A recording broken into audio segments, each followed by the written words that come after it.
Hello friends. Welcome to the DXD Tales. How are you all? So we are back with an interesting movie on what if Issei was the demon emperor who even gray. Chi read respected Issei x Rias Gremory x Ophis. Also be sure to subscribe and like this video. Now let's begin. Chapter 1. The Stirring Emperor. The dream always began the same way. A vast emptiness stretching beyond comprehension, punctuated only by distant stars that seemed to bow in deference.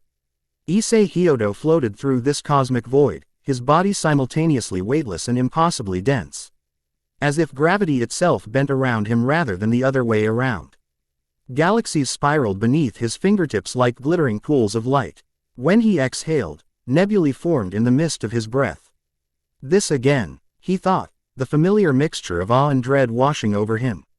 Unlike normal dreams that slipped away upon waking, these visions had been growing sharper, more insistent. Each night for the past month, they dragged him deeper into their reality, leaving him with the unsettling sensation that perhaps this, not his waking life, was his true existence. Tonight, something had changed. A presence approached through the void, massive beyond comprehension, its scales reflecting the light of dying stars. Its eyes, ancient and terrible, fixed upon him with unmistakable recognition. "You stir at last," the creature spoke, its voice reverberating not through the vacuum but directly into Issei's consciousness. "The seal weakens. The cosmos trembles. They will come for you when they sense it." "Who will come?" Issei called out, his voice simultaneously thunderous and small. "Who am I supposed to be?" The great dragon, for it could be nothing else, circled him. Its impossible length coiling through galaxies. "You already know. The knowledge sleeps in your blood, Emperor." Pain erupted across Issei's chest, brilliant crimson symbols etching themselves into his skin. They burned with internal light, spreading across his torso in patterns both beautiful and terrible. The agony drove him to his knees, yet he felt power surging through each searing line, ancient, familiar, and utterly his own. "Remember," the dragon commanded, its massive form beginning to fade. "Before they find you, before she claims you, remember what you are." Issei reached out toward the vanishing apparition. "Wait, who are you? What am I supposed to?" The universe shattered. Issei jolted upright in bed, sweat-drenched sheets tangled around his trembling legs. His alarm clock read 3:17 a.m., the same time he'd awakened every night this week. The red glow of the digital numbers cast his darkened bedroom in a crimson hue that felt unnervingly familiar. His chest burned, not the phantom pain of a dream lingering into wakefulness, but actual, physical heat. Stumbling to the bathroom on unsteady legs, Issei yanked his t-shirt over his head and froze before the mirror. There on his chest, faint but unmistakable, a pattern of lines had appeared, the same intricate symbols from his dream, now etched into his skin like pale scars that seemed to shimmer when he moved. They formed a complex circular design centered over his heart, with tendrils extending outward toward his shoulders and down his abdomen. "What the hell?" he whispered, fingers tracing the markings. They weren't raised, weren't inked. They simply existed, as if they'd always been a part of him, only now becoming visible. As his fingertips brushed over the central symbol, a jolt of electricity shot through his body. For a fraction of a second, his eyes in the mirror flashed with inner light, not the warm brown he'd inherited from his mother, but a deep, burning crimson that illuminated the bathroom in blood-red shadows. Issei jerked backward, blinking rapidly. Normal eyes stared back at him. The markings remained, but the light had vanished. "I'm losing my mind," he muttered, splashing cold water on his face. "Just stress. Entrance exams are getting to me." But even as he tried to rationalize it away, something deeper stirred within him, a knowledge that things were changing, that he was changing. Whatever these dreams meant, whatever these markings were, they weren't going away. He wouldn't get back to sleep tonight. Issei grabbed his phone and sent a quick text to his friend Matsuda. Canceling their morning plans. He needed time to figure this out before anyone else noticed something was wrong. The universe, it seemed, had other plans. Huo Academy's cherry trees swayed gently in the spring breeze, casting dappled shadows across the pathway where Issei walked. He'd spent the morning in a fog, the strange markings on his chest hidden beneath layers of clothing despite the unseasonable warmth. "Yo, Issei." Matsuda called, jogging to catch up with him. What happened this morning? You missed Motohama's spectacular wipeout on the stairs at the train station. 3 pretty girls saw everything, including his limited edition magical girl Milky Spiral panty shot. Matsuda's boisterous laughter died when Issei barely responded with a half-hearted chuckle. Hey, you look like hell. Matsuda continued, lowering his voice. Everything okay at home? Issei forced a smile. Just not sleeping well. Weird dreams. Oh ho. The sexy kind. Matsuda's eyebrows waggled suggestively. Details. Man, I need the inspiration. Before Issei could respond, an unmistakable prickling sensation crawled up his spine. The hairs on his arms stood on end as an invisible pressure settled over the courtyard. He turned instinctively, his gaze drawn upward to a third-floor window of the old-school building. There, framed by the open window, stood a girl with cascading crimson hair that caught the sunlight like liquid fire. Her eyes, an impossible shade of blue-green, fixed directly on him with an intensity that made his chest burn beneath his uniform. Dude, Matsuda whispered reverently, following Issei's gaze. Rias Gremory is looking right at us. Not at us, Issei thought. At me. The realization brought with it another. He knew, somehow, that she wasn't merely looking. She was sensing, searching, measuring something within him that had caught her attention. The symbols on his chest flared with sudden heat, and Issei clutched at his uniform, breaking eye contact. Whoa, you okay? Matsuda asked, concern replacing his earlier lecherous tone. Fine, Issei managed, straightening up with effort. Just a cramp. When he dared look back at the window, Rias Gremory was gone. But the weight of her attention lingered, like the afterimage of a camera flash. Come on, he said to Matsuda, suddenly eager to escape the courtyard. We'll be late for class. As they hurried toward the main building, neither noticed the small, pale girl with emotionless black eyes watching from the shadow of a distant tree, a girl who hadn't been enrolled at Kuo Academy yesterday, and whose presence bent reality slightly around her like a stone disrupting the flow of a stream. Dash dash dash. The classroom clock ticked with maddening slowness as Issei struggled to focus on the literature lesson.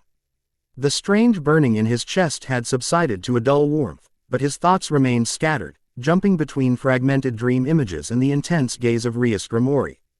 Outside, clouds gathered with unusual speed, darkening the sky and casting the classroom into premature twilight. The teacher frowned, glancing toward the windows. That's strange. The forecast predicted clear skies all week. A low rumble of thunder punctuated her words, causing several students to jump. Rain began to fall, slowly at first, then with increasing intensity until it drummed against the windows like impatient fingers. As lightning flashed, illuminating the classroom in stark white light, pain lanced through Issei's head. With it came a fragment of memory, not his own, yet somehow familiar. A vast chamber hewn from obsidian, a throne fashioned from material that appeared simultaneously solid and vaporous. Figures kneeling in concentric circles, their forms indistinct except for their eyes, which glowed with unnatural colors as they intoned words in a language Issei somehow understood despite never having heard it before. The Emperor stirs. The seal weakens. Prepare the offerings. Asterisk. Hyodo-kun. Issei snapped back to reality, finding the teacher and entire class staring at him. He realized he was standing, though he had no memory of pushing back his chair. Are you feeling unwell? The teacher asked, her expression hovering between concern and annoyance. I'm sorry, he managed, his voice sounding distant to his own ears. May I be excused to the nurse's office? She nodded, and Issei gathered his belongings with shaking hands, aware of the curious whispers following him as he left the classroom. The hallway stretched before him, seeming to elongate with each step. The storm outside intensified, wind howling against the building with unnatural ferocity. He made it halfway to the stairs before his vision blurred. The symbols on his chest burned with renewed intensity, and his reflection in a classroom window showed his eyes flickering between brown and that disturbing crimson. Issei staggered, bracing himself against the wall. You feel it, don't you? A soft voice asked from behind him. The awakening. Issei turned to find a girl he'd never seen before, watching him with calm assessment. She stood with perfect posture, one hand resting on the hilt of what appeared to be a practice sword in a lacquered wooden scabbard. Her black hair was pulled back in a traditional style, revealing delicate features set in an expression of careful neutrality. She wore the Kuo Academy uniform, yet Issei was certain she hadn't been in any of his classes before today. "Who are you?" he asked, the pain momentarily forgotten in his surprise. "Kiyomi Takeda," she answered with a formal bow. "And you are Issei Hyodo, though that is not all you are." Another flash of lightning illuminated the hallway, and in that instant, Issei saw Someth. Impossible. The shadowy outline of massive wings extending from the girl's back, not physical but ethereal, like an after-image burned into reality. "What's happening to me?" he whispered, the K. Styon directed as much to himself as to her. Kiyomi took a step forward, her dark eyes never leaving his. "The seal that binds your true nature is fracturing. I have waited for this moment for a very long time, Hyodo-san." Before Issei could respond, a new voice interrupted, melodious, authoritative, and tinged with unmistakable power. "That's quite enough, Takeda-san. You're frightening him." Rias Gremory stood at the end of the hallway, her crimson hair seeming to float around her as if stirred by an unfelt breeze. The storm outside intensified further, rain now hammering against the windows with such force that conversation required raised voices. "Gremory-sama," Kiyomi acknowledged with another bow, deeper than the one she'd offered Issei. "I meant no disrespect. My family has served. I know who your family served." Rias cut her off, approaching with measured steps. "But that time is not yet upon us, and this is neither the place nor the moment for such revelations." She turned to Issei, her expression softening. "Hyodo-kun, you're experiencing something unusual, aren't you? Strange dreams, unexplainable sensations." The direct questions caught Issei off guard. Anything about Rias Gremory's presence both calmed and unsettled him. She radiated authority and knowledge, yet beneath it lurked something predatory, something that recognized him as both prey and equal, an impossible contradiction. "How do you know about that?" he managed. A faint smile curved Rias's lips. "Let's just say I have a sense for these things. You should come with me to the Occult Research Club. We can speak more freely there." "He should come with me," Kiyomi interjected, her hand tightening on her sword hilt. "My family's obligation can wait until we're certain what's happening," Rias finished for her. A thread of steel entering her tone. "Unless you wish to challenge my authority on school grounds, Takeda-san." The air between the two girls seemed to warp and shimmer with unspoken tension. Issei found himself backing away from both of them, an instinctive movement that drew their attention back to him. "I don't know either of you," he said, surprised at the steadiness in his voice. "And I don't understand what's happening, but I'm not going anywhere until someone explains what you're talking about. What seal? What awakening? What the hell is going on?" As if in answer to his demand, a deafening crack of thunder split the air. The lights flickered, then died completely, plunging the hallway into darkness broken only by the storm's angry flashes through the windows. In that moment of darkness, Issei felt something fundamental shift within him, like a key turning in a lock that had been rusted shut for eons. The symbols on his chest blazed to life, they are light visible even through his uniform shirt. Energy coursed through his veins, both foreign and achingly familiar. Memories not his own, yet undeniably his, flickered through his mind, armies kneeling before him. Worlds reshaped by his will, beings of immense power addressing him as equal or superior. Both Rias and Kiyomi took involuntary steps back, their eyes widening at the transformation occurring before them. "It's happening too fast," Rias whispered, a hint of fear in her voice. "The energy signature, it's exponentially stronger than our projections." "The bloodline never dilutes," Kiyomi responded, dropping to one knee and bowing her head. "My ancestors spoke true. The Emperor returns." Issei opened his mouth to question them further, but the words died in his throat as a new sensation overwhelmed him. Danger. Imminent, lethal danger, approaching at impossible speed. Acting on instinct he didn't know he possessed, Issei lunged forward, tackling both girls to the ground just as the windows exploded inward.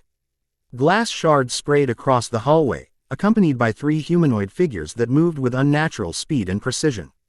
"Target confirmed," one of them spoke, voice mechanical and devoid of emotion. "Primary directive: contain and extract." Issei rolled to his feet with fluid grace that his normal self could never have managed, positioning himself between the strange attackers and the two girls. His body seemed to know exactly how to move, muscles responding to combat training he'd never received. "Stay behind me," he ordered, his voice resonating with harmonics that made the air itself vibrate. The attackers, human in shape but wrong in subtle, disturbing ways, spread out in practiced formation. Their eyes glowed with artificial light, and where their hands should have been, mechanical appendages whirred and clicked, reshaping themselves into wicked-looking blades. "Interesting," the central figure said, head tilting at an unnatural angle. "The host personality remains dominant despite power manifestation. Adjusting extraction protocols." Rias had regained her footing, crimson energy gathering around her hands. "They're not human," she warned Issei. "Some kind of artificial construct. I can sense magic and technology intertwined in their creation." "Kuredo faction special operatives," Kiyomi added, drawing her practice sword, which now glowed with pale blue light. "They've been hunting for signs of the awakening for decades." The lead operative lunged forward with inhuman speed, blade arms slashing toward Issei's throat. Time C. Med to slow as something ancient and powerful surged through Issei's consciousness, not taking control, but offering guidance, like muscle memory for abilities he'd never used in this lifetime.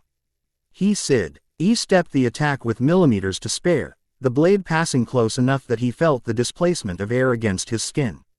His counter was pure instinct, palm striking the operative's chest. A force that should have been impossible for his teenage frame to generate. The impact sent visible shockwaves through the air, lifting the operative off its feet and hurling it back through the shattered window. Its companions attacked simultaneously from different angles, their movements a blur to normal human perception. Issei moved like water between them, each dodge seemingly preordained, each counterstrike devastatingly precise. When one blade came too close, slicing through his uniform sleeve, the cut sealed instantly, crimson energy knitting the wound close before blood could even flow. Rias joined the fight, launching spheres of destructive energy that warped the air with their passage. One struck an operative squarely, disintegrating its artificial flesh to reveal gleeman metal and pulsing arcane circuitry beneath.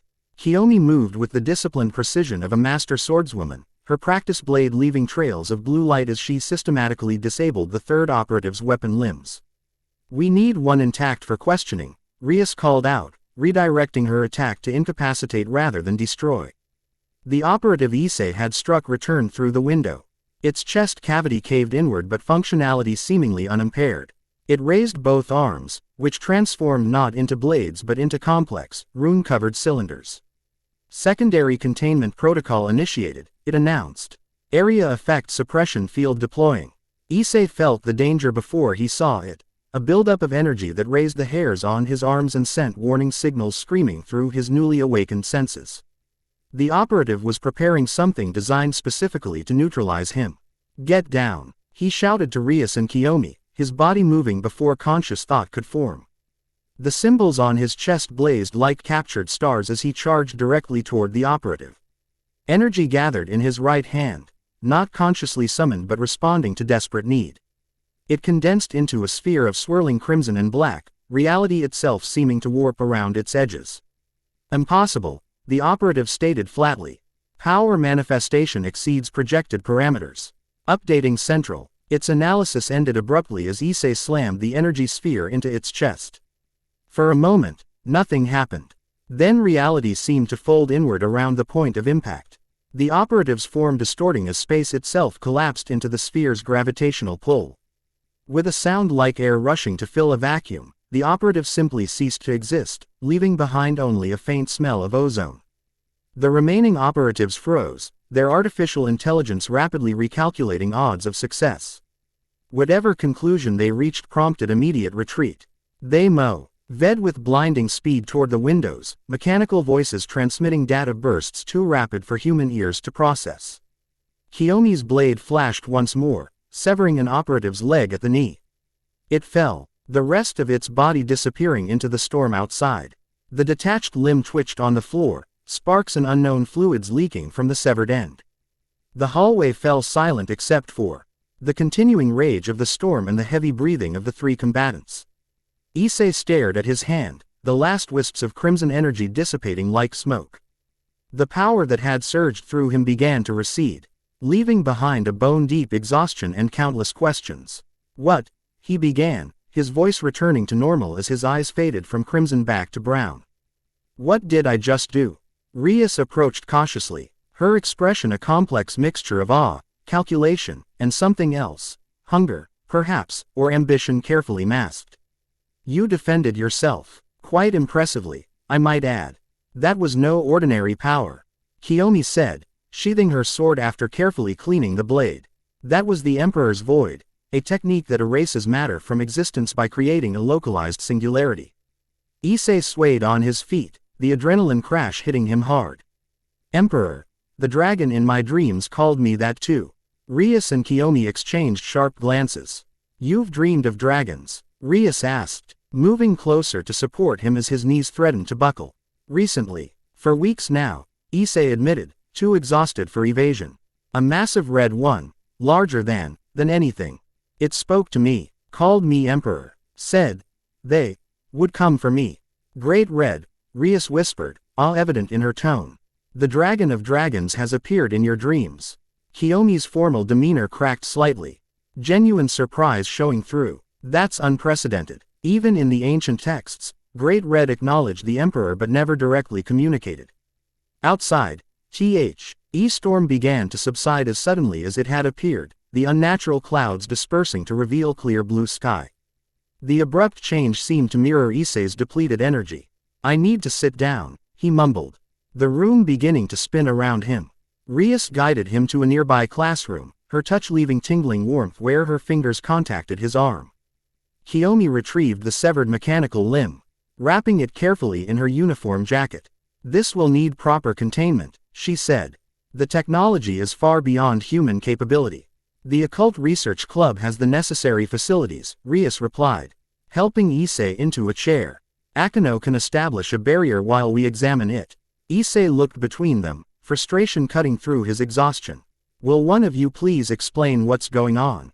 Who were those things? What am I? And how do you two know about all of this?" Rias sat across from him, leaning forward with an expression of measured openness. "I am Rias Gremory, heir to the House of Gremory, one of the 72 pillars of the underworld. What humans would call a devil, though that term comes with many misconceptions." She gestured toward Kiyomi, who stood at attention near the door. "Takeda-san comes from a long line of human warriors who serve you, apparently. Or rather, who you once were." "Who I once was," Issei repeated flatly. Kiyomi nodded solemnly. "The Takeda clan has maintained the knowledge for countless generations. We are bound by oath to serve the Demon Emperor upon his return, to protect, guide, and facilitate his reclamation of power." "Demon Emperor," Issei echoed, the title simultaneously foreign and intimately familiar. "That's what I'm supposed to be. Some kind of reincarnation." "It's more complicated than simple reincarnation," Rias explained, her voice taking on a scholarly tone. "The Demon Emperor isn't just a person or title, it's a fundamental cosmic force. A primordial entity that predates devils, angels, even the dragons themselves. The legends say the Emperor chose to seal himself away eons ago for reasons lost to time, embedding his essence into the human bloodline to be awakened when needed." "That can't be right," Issei protested. "I'm just normal. My parents are normal. There's nothing special about me." The moment the words left his mouth, the symbols on his chest pulsed once, as if in contradiction. Kiyomi's expression softened with something like sympathy. "The bloodline passes invisibly, Hyodo-san. Your parents would have no knowledge of what they carry. The power remains dormant until circumstances trigger its awakening, circumstances like the ones we're currently experiencing across the supernatural world." "What circumstances?" Issei asked, dreading the answer. Rias and Kiyomi exchanged another significant look before Rias continued. "Various factions have been destabilizing for decades. Power vacuums emerging, ancient seals weakening. The three factions, devils, angels, and fallen angels, have maintained an uneasy peace, but that peace grows more fragile by the day. Something is coming. Something that may require the Emperor's return to address." Issei laughed hollowly. "And that's supposed to be me. I can barely pass my math exams. I'm not some cosmic emperor." "And yet," Rias said gently, You just erased an advanced techno-magical construct. Court from existence using a power that hasn't been witnessed in this realm for millennia. Before Issei could respond, the classroom door slid open. A petite girl with white hair and expressionless eyes entered, moving with the silent grace of a predator. Bushu, she addressed Rias. Akano sent me. The barriers around the school have been reinforced, but we detected another energy signature before it disappeared. Non-devil, extremely powerful. Thank you, Kaneko, Rias replied. Please tell Akano to prepare the club room. We'll be bringing guests, and a technological artifact that requires containment. Kaneko nodded, her flat gaze lingering on Issei for a moment longer than necessary before she departed as silently as she'd arrived. Your club members, Issei realized. They're all devils, yes, Rias confirmed. Though Kaneko is technically a Nekomata, a cat yokai, who became my servant through a system called the Evil Pieces. Issei's head spun with information overload. His morning I was just a normal high school student. No, Kiyomi said quietly. You were never normal, Hyodo-san. You were simply unawakened. A gentle knock at the doorframe drew their attention. A tall, elegant girl with long black hair tied in a ponytail stood there, her violet eyes assessing the situation with calm intelligence.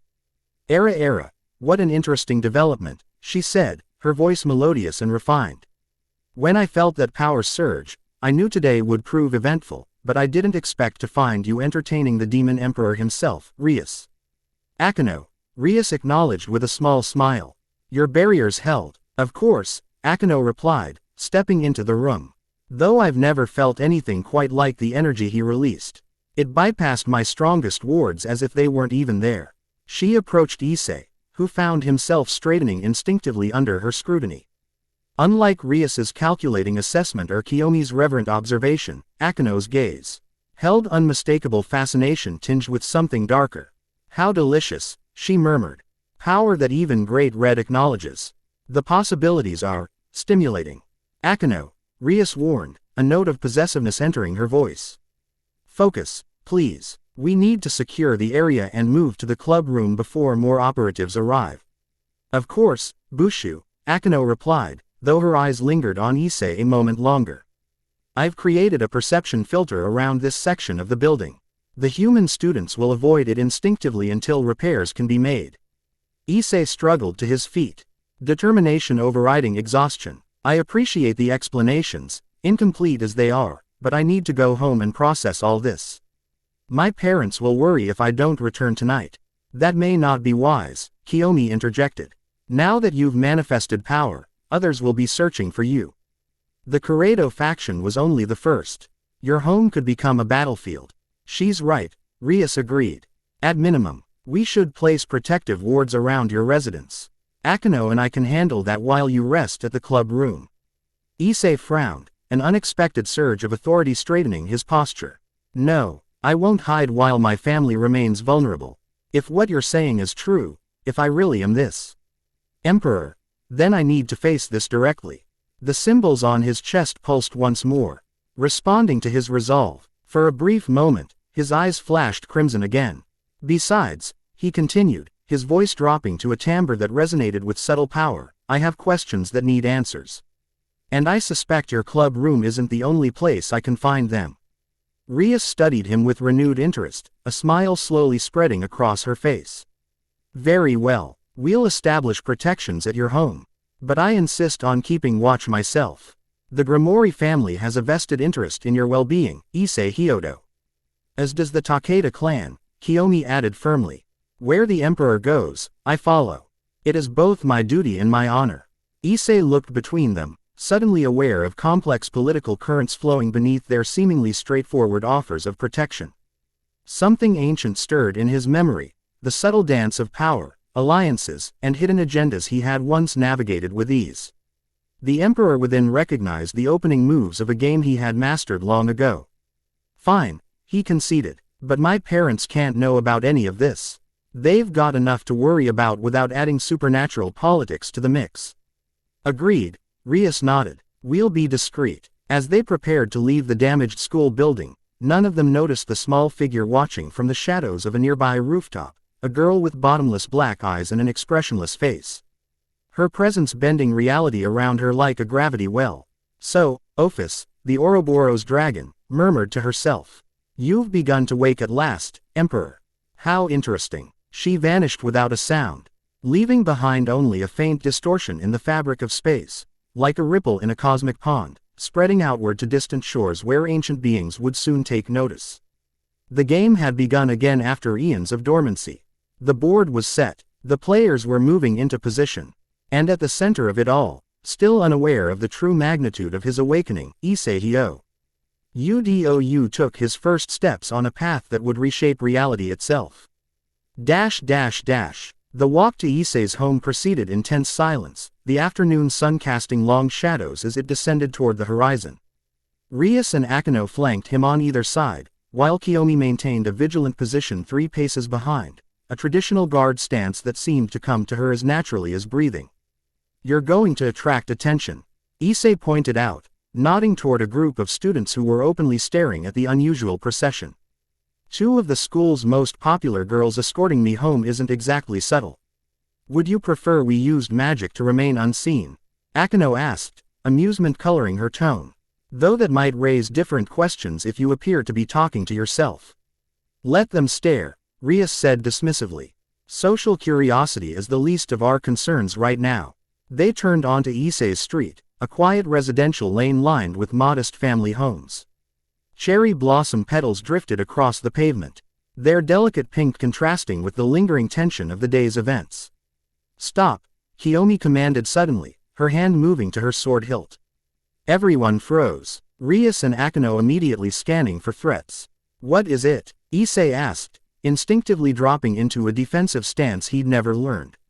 Kiyomi's eyes narrowed, focused on something across the street. There, the electrical pole. Do you see it? A small, metallic object clung to the pole at eye level, geometrically perfect in its construction, with a lens-like aperture that rotated slowly to track their movement. Observer drone, Akino identified, raising her hand discreetly. A tiny spark jumped from her fingertip to the device, which immediately emitted a thin tendril of smoke before dropping to the ground. Too easy, Rias muttered, almost as if they wanted us to find it. A distraction, Kiyomi agreed, already moving. Hyodo-san, your house. Before she could finish, Issei was running, some primal instinct driving him forward. The symbols on his chest burned with renewed intensity as he rounded the corner to his family's modest 2-story home. Nothing appeared out of place. The small garden his mother tended so carefully remained undisturbed. The front door stood closed, windows intact. Yet something felt wrong, a subtle wrongness that vibrated against Issei's newly awakened senses. He reached the front gate just as Rias caught up to him, her hand catching his wrist. Wait, she cautioned. Let me check for barriers or traps. Issei shook his head. There's nothing like that. It's something else, something inside. He pushed through the gate and approached the front door. Normal afternoon sounds surrounded them, distant traffic, birds, a neighbor's television. Yet the Hyodo residence itself sat in unnatural silence, as if encased in an invisible bubble that muffled sound. Issei reached for his house key, but the door swung open before he could insert it. His mother stood in the entryway, her familiar warm smile perfectly in place. Issei, you're home early today, and you've brought friends. How wonderful. Relief flooded him momentarily, until he noticed her eyes. His mother's eyes had always been expressive, dancing with emotion. These eyes were flat, doll-like, moving with mechanical precision. That's not my mother, he whispered, backing away slowly. Very perceptive, his mother's form replied, her voice shifting mid-sentence from warm familiarity to cold precision. The awakening has enhanced your sensory capabilities beyond projected parameters. The thing wearing his mother's appearance stepped forward, its movements becoming increasingly unnatural with each step. Behind it, in the darkened hallway, another figure appeared, his father. Bearing the same blank expression and wrong, empty eyes. Where are my parents? Issei demanded, rage building within him as the symbols on his chest flared to life once more. Secure, the creature replied. Their biological functions remain optimal. They serve as necessary leverage to ensure your cooperation, Emperor. Rias stepped forward, crimson energy gathering around her hands. Kuredo proxies, she identified. Biomechanical puppets designed to infiltrate and replace targets. Correct. Devil Princess, the false mother acknowledged. R. Prim. Airy directive is to secure the Emperor's willing cooperation through emotional manipulation. Resistance will result in termination of the original templates. Kiyomi had drawn her sword, its blade now glowing with intense blue light. Where are the real Hyodo parents being held? The proxies smiled in perfect, disturbing synchronization.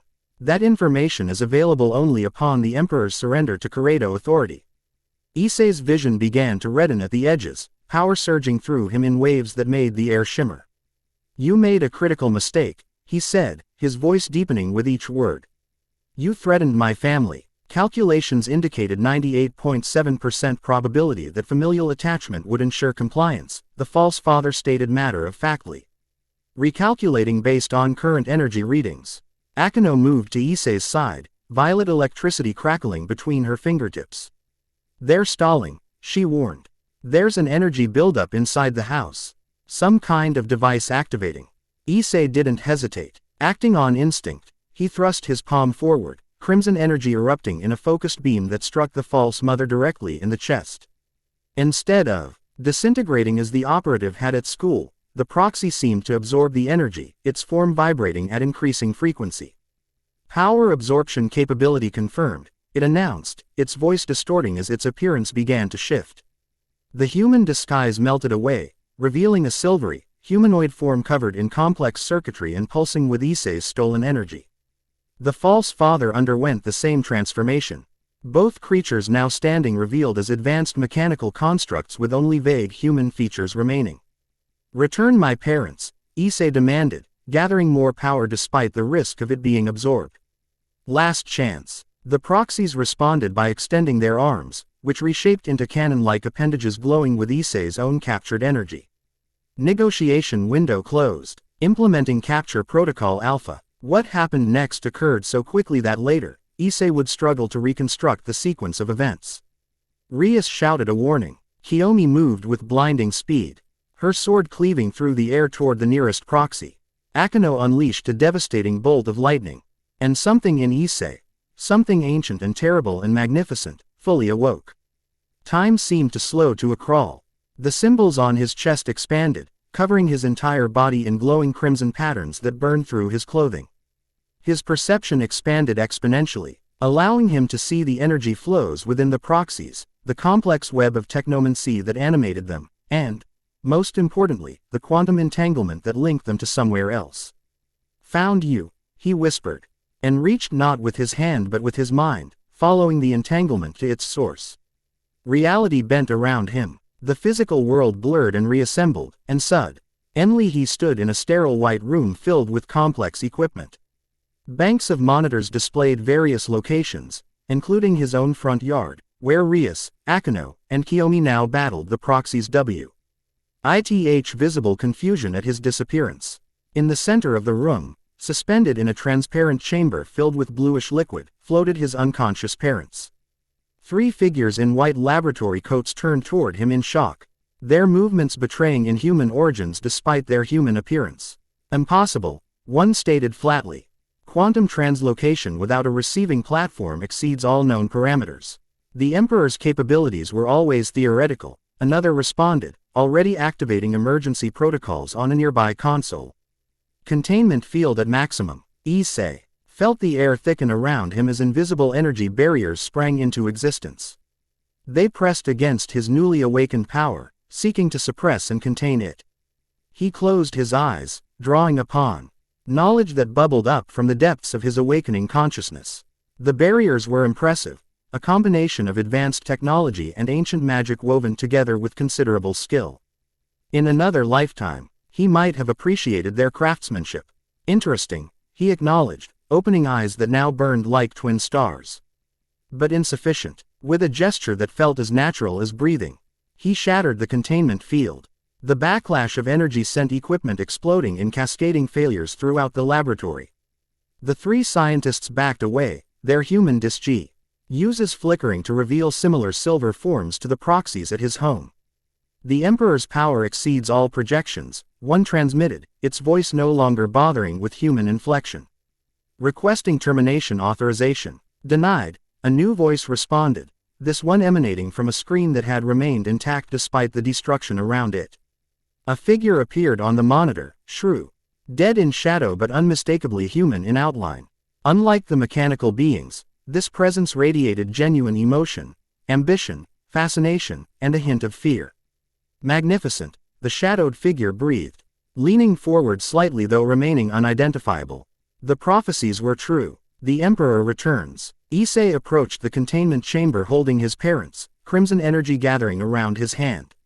Release them, he commanded, not bothering to look at the screen.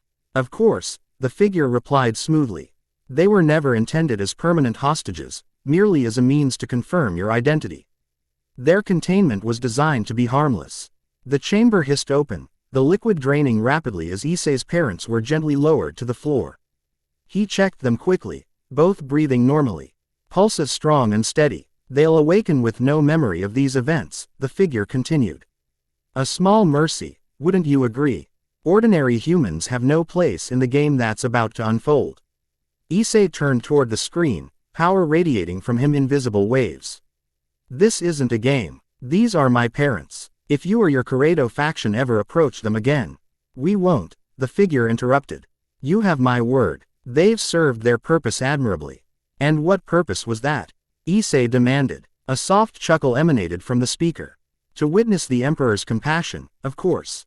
To confirm that despite your awakening power, you retain human attachment. It's fascinating. Previous models suggested your original consciousness would be subsumed entirely, yet here you stand. Issei Hyodo and Demon Emperor simultaneously. Previous models, Issei repeated flatly. You've been planning for this. For generations, the figure confirmed. Kuredo faction has devoted its entire existence to your return, Emperor. Others seek to use you or destroy you, but we seek to serve. By kidnapping my parents and sending assassins after me, necessary measures to accelerate your awakening, the figure dismissed with a casual wave. The timeline has contracted significantly. Great Red stirs. Ophis watches. The biblical factions prepare for war. Your full awakening is required. Immediately, if balance is to be maintained. Despite his anger, Issei felt truth in the words, an urgent necessity that resonated with the ancient knowledge unfurling within him. How do I know you're not lying? He asked, though part of him already knew the answer. The figure leaned forward, finally becoming partially visible, a man of indeterminate age. With sharp eyes that gleamed with intelligence. Because, Emperor, I bear the mark of the covenant. He pulled aside his collar to reveal a symbol on his neck, a simplified version of the central marking on Issei's chest. My ancestors swore fealty to you before your sealing, the man continued. While the Takeda clan served as your sword, the Kuredo served as your eyes and ears throughout the ages, gathering knowledge. Preserving technologies, preparing for your return. Issei felt the truth of it resonate within him, a distant memory of solemn oaths and ancient pacts. If you truly serve me, he said slowly, then you'll return my parents safely home and withdraw completely until I summon you. As you command, the man agreed with a slight bow. But know this, Emperor, events are accelerating. The Gremory girl seeks to bind you to her house. Others will soon follow with their own agendas. The dragons move. Time grows short. The screen went dark before Issei could respond. The Rias scientists, or whatever they truly were, bowed deeply. We are programmed to obey the Emperor directly, one stated. Your parents will be returned safely. All Kuredo operations concerning you will cease until direct authorization is received. Is there anything else you require? Issei looked at his unconscious parents, then back at the strange beings. Information. I need to know everything. What I am, why I was sealed. What's happening now? Data transfer protocols initiated, another responded, approaching a terminal that had survived the energy surge. Preparing comprehensive historical and tactical package. A small, crystalline device emerged from a slot in the console. The scientist handed it to Issei with another bow. This contains everything we have gathered over millennia regarding your original existence. The sealing event, and current supernatural political landscapes. It is keyed to your energy signature, only you can access its contents. Issei pocketed the device, then gathered his parents into his arms with strength that should have been impossible for his frame. Send us home, he commanded. And remember, I'm watching now. The scientists worked in perfect coordination, activating a platform that hummed with energy. Quantum translocation calibrated to your residence. Modifications complete to remove all evidence of Kuredo presence. As energy built around him, Issei had one final question. The one who spoke to me, who is he? Ichiro Kuredo, came the reply. Last direct descendant of your blood covenant. He has dedicated his life to preparing for your return. Before Issei could ask more, reality shifted once again. The sterile laboratory dissolved, replaced by the familiar surroundings of his family's living room. He gently placed his parents on the sofa, checking once more to ensure they were unharmed. Outside, he could hear the sounds of battle abruptly cease, followed by confused voices. The front door burst open as Rias, Akeno, and Kiyomi rushed in. Prepared for combat, they froze at the sight of Issei standing calmly beside his sleeping parents, the glowing symbols on his body already beginning to fade back beneath his skin. What happened? Rias demanded, power still crackling around her hands. You vanished completely. Even my familiar couldn't track you. Quantum translocation, Issei explained, surprising hymns. LF with his casual use of the technical term. I followed the connection back to its source and found my parents. Kiyomi immediately knelt, head bowed. The Emperor's power grows. The ancient texts spoke of your ability to move between spaces at will. Are they harmed? Akeno asked, approaching to examine his parents with genuine concern. Just unconscious. They'll wake with no memory of what happened. Issei sank into a chair, sudden exhaustion washing over him as the power receded. The Kuredo faction has stood down, for now. Stood down, Rias repeated incredulously. They attacked you twice in one day. They claim to serve me, Issei said, removing the crystal device from his pocket.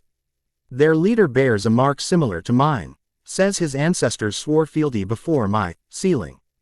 Kiyomi's head snapped up, eyes widening. The covenant mark. Then the rumors were true. The Kuredo clan survived the purge. What purge? Issei asked, but before Kiyomi could answer, his mother stirred on the sofa. Later, Rias whispered urgently, we need to establish protections before you explain everything. His father groaned, eyelids fluttering. Issei, is that you, son? I had the strangest dream. Protective illusion, Akeno murmured, subtle magic flowing from her fingertips. They'll perceive everything as normal for now. Issei's mother sat up, blinking in confusio. And before her gaze settled on the group of school uniforms, her expression immediately brightened. Oh my, Issei, you've brought friends home. How wonderful, and such pretty girls too. The sudden shift from cosmic conflict to mundane parental enthusiasm was so jarring that Issei couldn't help but laugh, a release of tension that bordered on hysteria. Mom, Dad, these are friends from school. This is Rias Gremory, Akeno Himahima, and Kiyomi Takeda. His father was fully awake now, looking between the beautiful girls with obvious approval. Well, are Issei finally making friends with the popular crowd? What's the occasion? Rias stepped forward smoothly, her natural charisma on full display as she bowed politely. We're working on a special project for the cultural festival, Hyodo-san. Issei has been kind enough to offer his assistance. A project, his mother repeated, clearly delighted. How wonderful. Will you be staying for dinner? I could prepare something special. Another time, perhaps. Akeno declined gracefully. We just wanted to discuss some initial ideas with Issei-kun. Well, you're welcome anytime, his father assured them, giving Issei a not-so-subtle th. UMBS up when he thought the girls weren't looking. We'll be upstairs, Issei said, heading for the staircase before the conversation could get any more surreal. Working on project ideas. The F.R. teenagers retreated to Issei's bedroom, closing the door behind them. Akeno immediately began tracing complex patterns in the air, her fingers leaving faint violet trails. Privacy barrier, she explained. No sound will escape, and anyone approaching will suddenly remember urgent business elsewhere. Rias examined the room with open curiosity, her gaze lingering on the few personal items Issei had displayed, a shelf of manga, some sports equipment, a family photo. Kiyomi remained standing at attention near the door, her posture formal despite the casual setting. So, Rias said, turning to face Issei directly. You can teleport now. Quantum translocation, he corrected automatically, then shook his head in confusion. I don't even know why I know that term. The Emperor's knowledge emerges as needed. Kiyomi explained. The awakening is progressive. Abilities and memories will continue to surface as circumstances demand them. Issei sank onto his bed, the crystal device still clutched in his hand. According to the Kuredo leader, Ichiro Kuredo, this contains everything they've gathered about who I was and what's happening now. Rias eyed the crystal with obvious interest.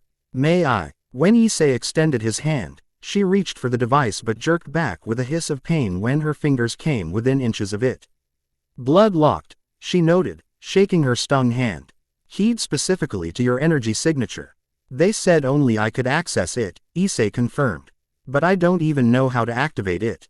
Your blood, Kiyomi suggested. The Emperor's blue D-line has always been the key to his greatest secrets. Issei examined the crystal, noting a small indentation on one facet that might accommodate a drop of blood. Worth trying, I suppose. Before he could act, Rias placed a gentle hand on his arm. Wait, before you access whatever information they've provided, you should know that different factions will have different interpretations of your history and purpose. The Kuredo clearly have their own agenda. As do the devils, Kiyomi pointed out, her tone respectful but firm. The House of Gremory has its own interests in the Emperor's return. Rias didn't deny it. All the factions do. The Emperor's awakening changes the balance of power throughout the supernatural world. Great, Issei muttered. So everyone wants to use me for their own purposes. Not everyone, Kiyomi insisted. The Takeda clan serves only the Emperor himself, not any agenda or faction. Our oath is to your person, not your power. Akeno, having completed her privacy barrier, joined the conversation. You'll need to make alliances regardless. No power exists in isolation, not even the Demon Emperor. Exactly, Rias agreed, which is why I propose a foe. RMAL alliance between yourself and the House of Gremory. Not servitude, partnership. Her directness took Issei by surprise. You're very forthright about this. A smile curved Rias's lips. Would you prefer I manipulate you subtly while pretending to have no agenda? That seems inefficient, especially given your awakening abilities. Despite everything, Issei found himself appreciating her honesty. Fair point. But I need to understand what I am before I can start making alliances with anyone. He held up the crystal. So let's see what the Kuredo faction thinks they know about me.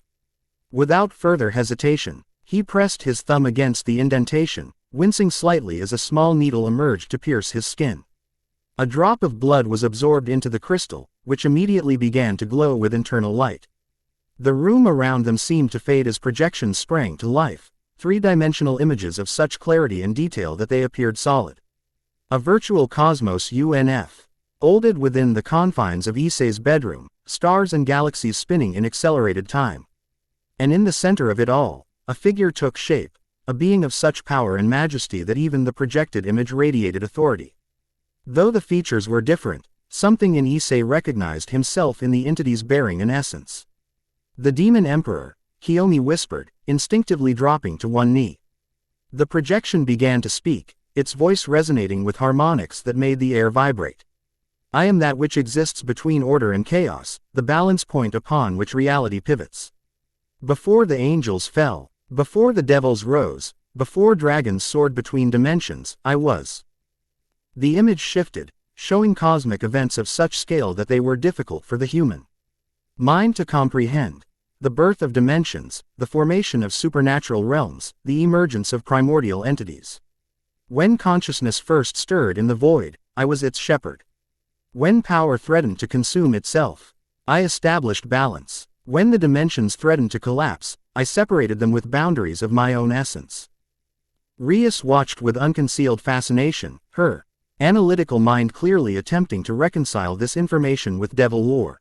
Akeno's expression held something closer to reverence, while Kiyomi observed with the calm acceptance of one whose beliefs were being confirmed.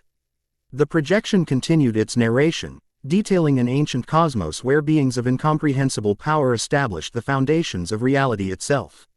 The Demon Emperor, it claimed, was neither good nor evil but rather the necessary equilibrium between opposing forces, a cosmic constant that prevented any single faction from dominating existence. When the biblical god rose to prominence, when the dragons established their dominions, when the devils carved their realm from primal chaos, I maintained the balance. Not through conquest but through necessity, for EAC. Each force must be counterbalanced by another, lest reality itself unravel. The images shifted to show a great cosmic war, beings of light and darkness clashing while dragons of impossible scale laid waste to dimensions. At the center stood the Emperor, not fighting but rather containing the conflict, preventing it from spreading to nascent realms where mortal life was just beginning to emerge. The cost was great. To prevent total collapse, I divided my essence, sealing the greater part into a bloodline that would remain dormant until needed, walking among mortals in diminished form, preserving the knowledge that would one day be required again. The final images showed the Emperor performing a complex ritual, his power dispersing into countless points of light that scattered across the cosmos. The majority flowing into what appeared to be a human infant. When the seal breaks completely, when the Emperor fully awakens, a choice must be made: restore the ancient balance or establish a new order. The power to do either will be yours, last vessel of my essence. Choose wisely, for all realms hang in the balance. The projection faded, leaving the four teenagers in stunned silence. The crystal in Issei's hand pulsed once more, then went dormant, its purpose apparently fulfilled. Well, Akeno finally spoke, her voice uncharacteristically subdued. That was certainly more dramatic than the devil histories suggest. Quote, but not inconsistent with the ancient texts, Kiyomi added. The Takeda scrolls speak of the Emperor as the great mediator, the power that prevented any single faction from achieving total dominance. Rias was watching Issei carefully, clearly gauging his reaction. How much of that resonates with you? Do you remember any of it? Issei stared at the now dormant crystal, his mind racing with implications. Parts of it feel familiar, like déjà vu, but most of it sounds like cosmic mythology that has nothing to do with me. And yet, Rias pointed out gently, you teleported across space today, generated energy that erased matter from existence, and bear ancient symbols that respond to your emotions. Perhaps the mythology isn't as distant as it seems. Before Issei could respond, a subtle shift in the air caught their attention. Akeno's privacy barrier rippled like water disturbed by a stone. Something's coming, she warned, immediately enforcing the spell with additional power. Something strong enough to test my barriers. The temperature in the room plummeted suddenly, frost forming on the windows despite the spring warmth outside. Kiyomi drew her sword, its blue glow intensifying in response to the encroaching presence. Rias moved to stand protectively near Issei, crimson energy gathering around her hands. Whatever it is, it's powerful. Possibly dragon class. Issei felt it too, an immense pressure bearing down on reality itself, as if something too large for this dimension was forcing its way through. The symbols on his chest burned beneath his shirt, responding to the approaching entity. A small, feminine voice spoke from the center of the room, though no one stood there. Interesting. The red one was correct. You begin to wake, Emperor. Reality seemed to fold inward, creating a distortion through which stepped a small girl with bottomless black eyes and emotionless features. Though her appearance was that of a young child, the power radiating from her was ancient and vast beyond measure. Ophis, Rias breathed, her composed demeanor cracking for the first time. The Ouroboros dragon. The girl-shaped entity tilted her head, studying Issei with unblinking eyes. Not yet complete, still mostly human, yet the power stirs beneath the surface. She approached, ignoring the others completely. Waited a very long time for your return, Emperor. Despite her diminutive appearance, every instinct Issei possessed recognized the being before him as one of the most powerful entities in existence. Yet strangely, he felt no fear, only a sense of recognition, as if meeting a long-forgotten acquaintance. You knew me, he stated rather than asked. Before the ceiling, Ophis nodded once. I knew you when stars were young. When dimensions were few. When dragons ruled the void. She reached out, one small finger pointing toward the center of his chest where the main symbol lay hidden. You established boundaries. Created order from chaos. Then you left. Why did I seal myself away? Issei asked, sensing that this being might provide answers more reliable than recorded histories. Balance required it, Ophis replied simply. Too much power in active play. Reality strained at the seams. Your withdrawal was necessary. And now, Rias interjected cautiously. Why is the seal breaking now? Ophis turned her bottomless gaze toward the devil heiress. Because balance tilts once more. The red one stirs. The white one gathers strength. Biblical factions fracture. Ancient sealed entities test their bonds. Her focus returned to Issei. Cosmic equilibrium requires adjustment. The Emperor returns to provide it. Kiyomi remained in a defensive posture, though her sword had lowered slightly. Great Dragon, what is your interest in the Emperor's return? A flicker of something, perhaps amusement, crossed Ophis's otherwise expressionless face. My interest is my own, sword-bearer. But know this, the Emperor and I have unfinished business from before your kind learned to forge metal. She approached Issei directly, stopping just before him. Despite her childlike appearance, her presence filled the room with almost unbearable pressure. You do not remember yet, she observed. But you will. When you do, seek me in the dimensional gap. We have much to discuss. Without warning or transition, she simply ceased to exist in their reality, not teleporting or fading, but rather removing herself from their dimensional plane entirely. The temperature returned to normal instantly. Frost melting from the windows as if it had never been. Akeno sagged against the wall, the strain of maintaining her barrier against such a presence having taken a visible toll. The infinite dragon god herself. In your bedroom. This day continues to exceed expectations. She didn't threaten you, Rias noted, her analytical mind clearly working through implications. That's unusual.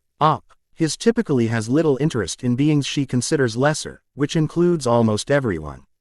Kiyomi sheathed her sword with a formal motion. The ancient texts mention a compact between the Emperor and the dragon deities. Perhaps some echo of that agreement remains. Issei sank back onto his bed, the cumulative weight of the day's revelations finally overwhelming him. In less than 12 hours, he'd discovered he was the reincarnation of a cosmic entity, fought mechanical assassins, rescued his parents from supernatural kidnappers, gained supernatural powers, and been visited by one of the most powerful beings in existence. This morning I was worried about my math test, he said with a hollow laugh. Now I'm apparently responsible for cosmic balance. Rias sat beside him, her CL. Oceanus bringing with it a subtle scent of roses and something deeper, more primal, the essence of power carefully controlled. You don't have to face this alone, she said softly. Whatever agendas exist, whatever factions seek your power, you have allies. The Gremory house stands ready to assist, Akeno confirmed, having recovered some of her composure. Bushu has resources throughout the supernatural world. And the Takeda clan lives to serve, Kiyomi added firmly. As your sword and shield, Emperor. Issei looked between them, recognizing both sincerity and complexity in their offers.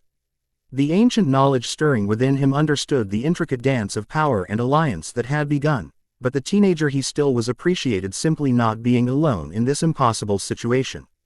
Thank you, he said simply. All of you. I don't know what happens next, but I'm glad to have helped figuring it out. Outside his window, the sun began to set, casting long shadows across Kuo town. In the gathering darkness, unseen observers from various factions noted the convergence of powers in the modest Hyodo residence, and began making their own preparations. The demon emperor had begun to awaken. The balance of power across all supernatural realms trembled on the edge of transformation. And Issei Hyodo, caught between his human life and cosmic destiny, took the first step. On a path that would reshape reality itself. Chapter 1 End Chapter 2, Fractured Memories. The ancient temple rose from mist-shrouded mountains, its obsidian spires piercing a sky bruised with storms. Lightning silhouetted Baroque architecture that defied human conception, angles impossible, proportions maddening. The temple existed simultaneously in multiple dimensions, each overlapping section visible only from certain perspectives. Inside, entities whose forms strained comprehension knelt in concentric circles around a throne carved from condensed darkness. They chanted in a language that rippled reality with each syllable. Their many eyes, some clustered like insect orbs, others singular and massive, fixed upon the figure who stood before the throne. The balance fractures, spoke A.B. Ang composed of geometric light patterns. The divine and infernal encroach upon neutral territories. The dragons grow restless with ambition. The figure nodded, turning to face the assembled council. Unlike the monstrous beauty of those gathered, his form appeared deceptively human, save for eyes that burned with inner crimson light and skin etched with glowing symbols that shifted continuously across his flesh. The time for observation has ended, he declared, his voice resonating through multiple planes of existence simultaneously. We must intervene before reality itself unravels. A sinuous entity composed of liquid shadow undulated forward. Intervention requires manifestation. Manifestation requires tremendous energy expenditure. The consequences. I am aware of the cost, the Emperor interrupted, raising a hand upon which galaxies seemed to swirl. The cosmic balance must be preserved, regardless of personal sacrifice. The assembled council murmured in distress, their otherworldly voices creating harmonies that warped the temple's architecture. There is another option, suggested a being whose form appeared as a constantly shifting mosaic of faces. The ceiling. Preserve your essence within a bloodline. Walk among them diminished yet present. Emerge when truly needed. The Emperor's expression darkened. You ask me to abandon my duties for millennia. To trust cosmic balance to chance and the ambitions of lesser powers. We ask you to ensure your continued existence, countered the first speaker. Total manifestation now risks complete annihilation. The ceiling preserves possibility. Lightning shattered the vision. Issei bolted upright in bed, sweat-drenched and disoriented. The symbols on his chest glowed faintly beneath his nightshirt, pulsing in rhythm with his racing heart. These visions were growing more frequent, more detailed. No longer mere dreams but memories breaking through millennia of dormancy. Pale morning light filtered through his bedroom window. 3 days had passed since Ophis's unexpected appearance. 3 days of relative calm during which he'd struggled to maintain the appearance of normalcy while absorbing the impossible reality of his situation. His phone buzzed with an incoming text. Rias, checking in as she had each morning. Good morning. Any new developments? Club room after school to continue our project. Their cover story had held so far. His parents remained blissfully unaware of supernatural events, believing Issei had simply made new friends with the school's most popular students. Meanwhile, Rias and her occult research club maintained constant surveillance of the Hyodo residence, with Kiyomi taking up position as his self-appointed bodyguard. Another vision, he texted back. More detailed than before. Meeting after school works. He set the phone aside and moved to the window, drawing back curtains to reveal Kiyomi standing in the yard below, practicing sword forms with fluid precision. She'd been there since dawn, her disciplined routine unchanging regardless of weather. Sensing his gaze, she paused mid-stance, looking up to acknowledge him with a formal nod before resuming her practice. His phone buzzed again. Not Rias this time, but Akano. Unusual energy signatures detected near Kuo last night. Foreign. Not devil, angel, fallen. Possibly European origin. Bushu investigating through family channels. Issei frowned. New players entering the field already. He caught himself thinking in strategic terms that felt alien yet familiar, assessing threats, calculating political implications. Considering leverage points. More evidence of his dual nature emerging. The mirror above his dresser caught his attention. For a moment, his reflection seemed to flicker. Oh. Ordinary teenager replaced by something ancient and other, eyes burning crimson, skin luminous with shifting symbols. He blinked, and his normal reflection returned. Who are you? He murmured to his image. Who am I becoming? Kuo Academy hummed with ordinary teenage life, a jarring contrast to Issei's increasingly extraordinary existence. He moved through crowded hallways with new awareness. His awakening senses detecting subtle energy signatures among seemingly normal students. Kaneko, the small white-haired member of Rias's club, was actually radiating suppressed power behind her emotionless facade. The student council president, Sona Shitori, emanated a controlled magical aura different from Rias's yet similarly potent. Even some supposedly human students carried faint supernatural traces, distant yokai ancestry or dormant magical potential. It's like seeing the world through ultraviolet, he murmured to Kiyomi, who walked beside him with vigilant attention. Everything has layers I never noticed before. The Emperor's perceptions transcend ordinary limitations, she replied quietly. You're beginning to see the true nature of reality. They turned a corner to find An unexpected tableau. Rias engaged in seemingly casual conversation with an unfamiliar girl in the Kuo uniform. The stranger's platinum blonde hair was cropped in a severe bob, her posture military straight as she spoke with precise, clipped gestures. Though she wore the school uniform correctly, something about her bearing marked her as distinctly foreign. Both women turned at Issei's approach. Rias smiled warmly, but the stranger's pale blue eyes widened with an intensity that bordered on fervor. "Issei," Rias greeted, her casual tone belied by subtle tension in her posture. "I'd like you to meet our newest transfer student. This is Lydia Vasiliev, joining us from Russia." Lydia stepped forward with mechanical precision, executing a bow that was technically perfect yet culturally inappropriate. Too deep for casual introduction, too formal for the setting. When she straightened, her gaze locked onto Issei with laser focus. "Hyodo Issei," she stated, his name pronounced with eful attention to Japanese phonetics despite her heavy Slavic accent. "I have traveled very far to meet you." Alarm bells rang in Issei's mind. Kiyomi shifted subtly, her hand moving closer to her concealed sword. "Is that so?" he replied cautiously. "I wasn't aware I had any connections in Russia." Lydia's expression remained intensely serious. "My family has maintained prophecies concerning your awakening for 17 generations. The signs aligned precisely 3 days ago: atmospheric anomalies, seismic microfluctuations, and thaumaturgical displacement patterns consistent with ancient Vasiliev codices." Rias's smile tightened. Perhaps this conversation would be better continued in the club room, away from curious ears. A small crowd of students had indeed begun to gather, drawn by the unusual intensity of the new foreign transfer student. Whispers spread. Speculation about Issei's sudden popularity with beautiful girls, rumors about the exclusive occult research clubs and Saint in an otherwise unremarkable second year. "Agreed," Issei nodded, feeling multiple supernatural presences taking notice of their group. After classes, Lydia straightened even further, if possible. "Very well, I shall attend these classes as cover, though the information presented will undoubtedly be rudimentary compared to my specialized education." Without waiting for response, she pivoted with military precision and marched toward her assigned classroom, students parting before her like water around a battleship.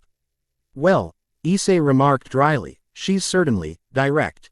"The Vasiliev family," Kiyomi said, her voice tight with disapproval. "Monster hunters with delusions of sacred purpose. Their involvement complicates matters." Rias sighed. She arrived this morning with documentation so perfect it could only be supernaturally crafted. The school had no choice but to accept her immediate transfer. "She's been asking about you specifically."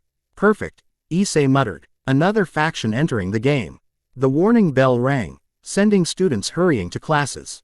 As they separated to their respective rooms, Rias caught Issei's arm gently. "Be careful," she warned. "The Vasiliev family has ancient ties to multiple supernatural factions. Their allegiances are complicated." Her concern seemed genuine, transcending political calculation. Something warm stirred in Issei's chest. Something entirely human amid the cosmic awakening consuming his existence. "I will," he promised, finding himself reluctant to break contact with her. "See you after school." The warmth of her touch lingered as he made his way to class, a pleasant counterpoint to the alien memories continuing to unfold within his mind. Mathematics had always challenged Issei, but today differential equations might as well have been written in Sanskrit. His attention kept drifting inward, where memories continued to surface like bubbles from ocean depths. Fragmented visions interrupted his concentration: cosmic wars, dimensional negotiations, encounters with entities of incomprehensible power. A memory crystallized with sudden clarity, standing before Great Red, the immense dragon, regarding him with equal parts respect and wariness.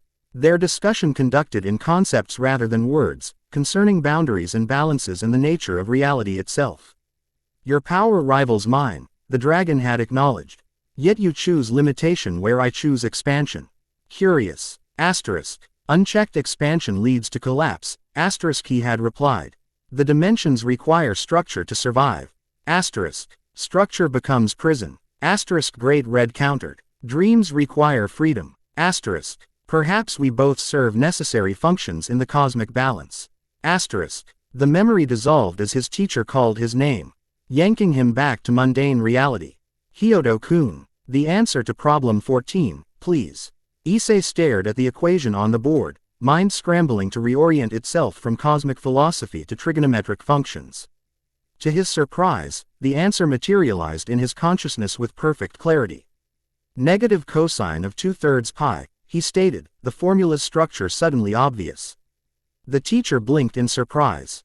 That's correct. Well done. Whispers spread through the classroom. Issei Hyodo, getting a complex math problem right without hesitation. The world had clearly gone mad. As class continued, Issei realized something disturbing. The mathematical principles underlying these simple equations connected directly to multidimensional physics he somehow understood at a fundamental level.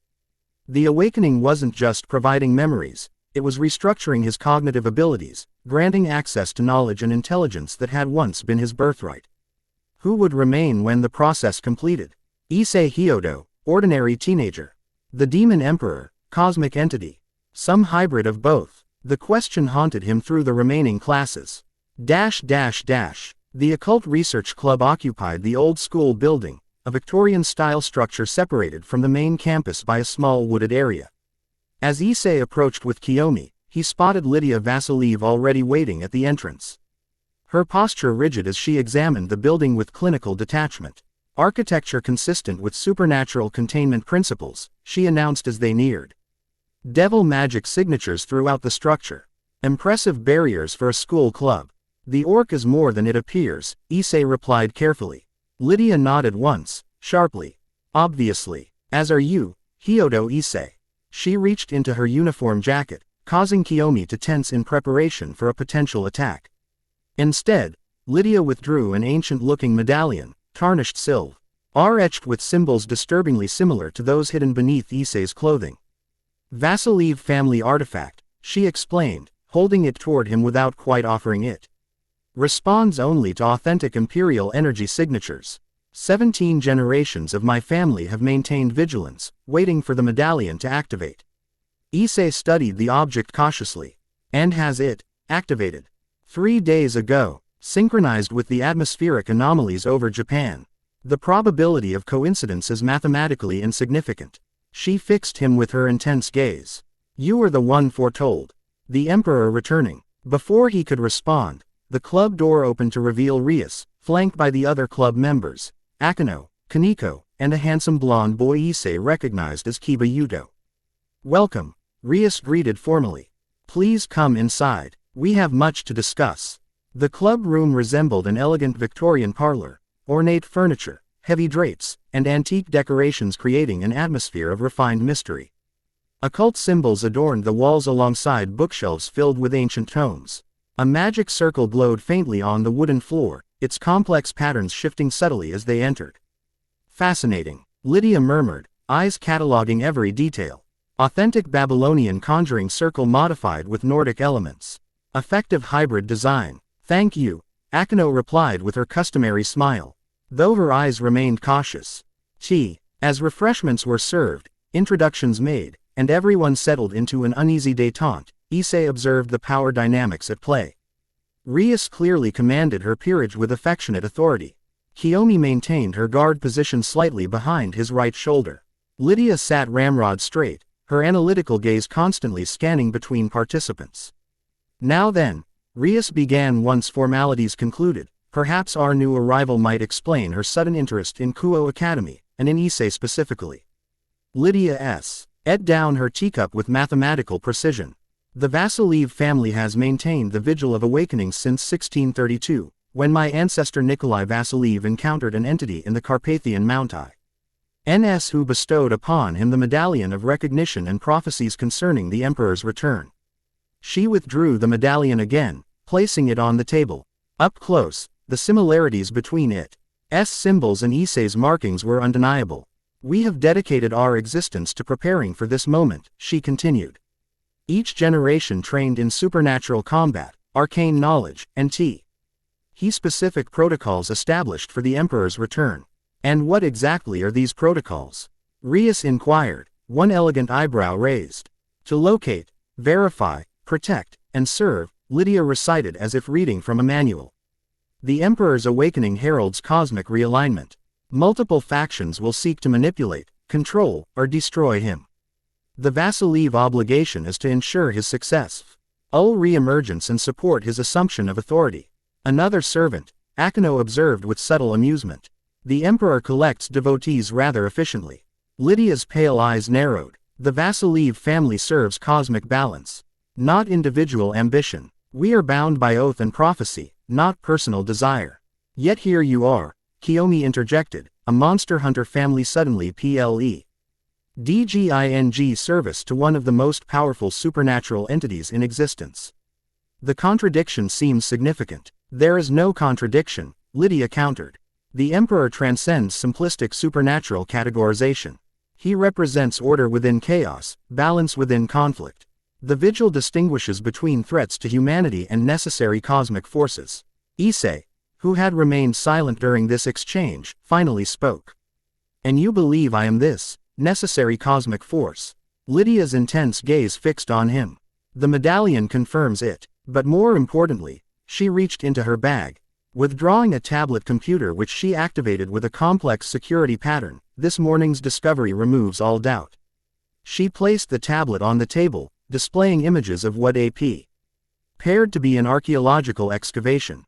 Workers in protective gear carefully examined a massive stone slab covered in familiar symbols, the same patterns that adorned Issei's skin. 36 hours ago, a University of Tokyo archaeological team uncovered this artifact while excavating a previously unknown chamber beneath Issei's grand shrine, Lydia explained. The symbols defied conventional translation until a visiting Russian expert, my uncle, recognized their significance.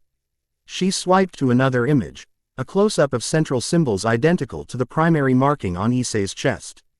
The provisional translation is incomplete, but the central message is clear.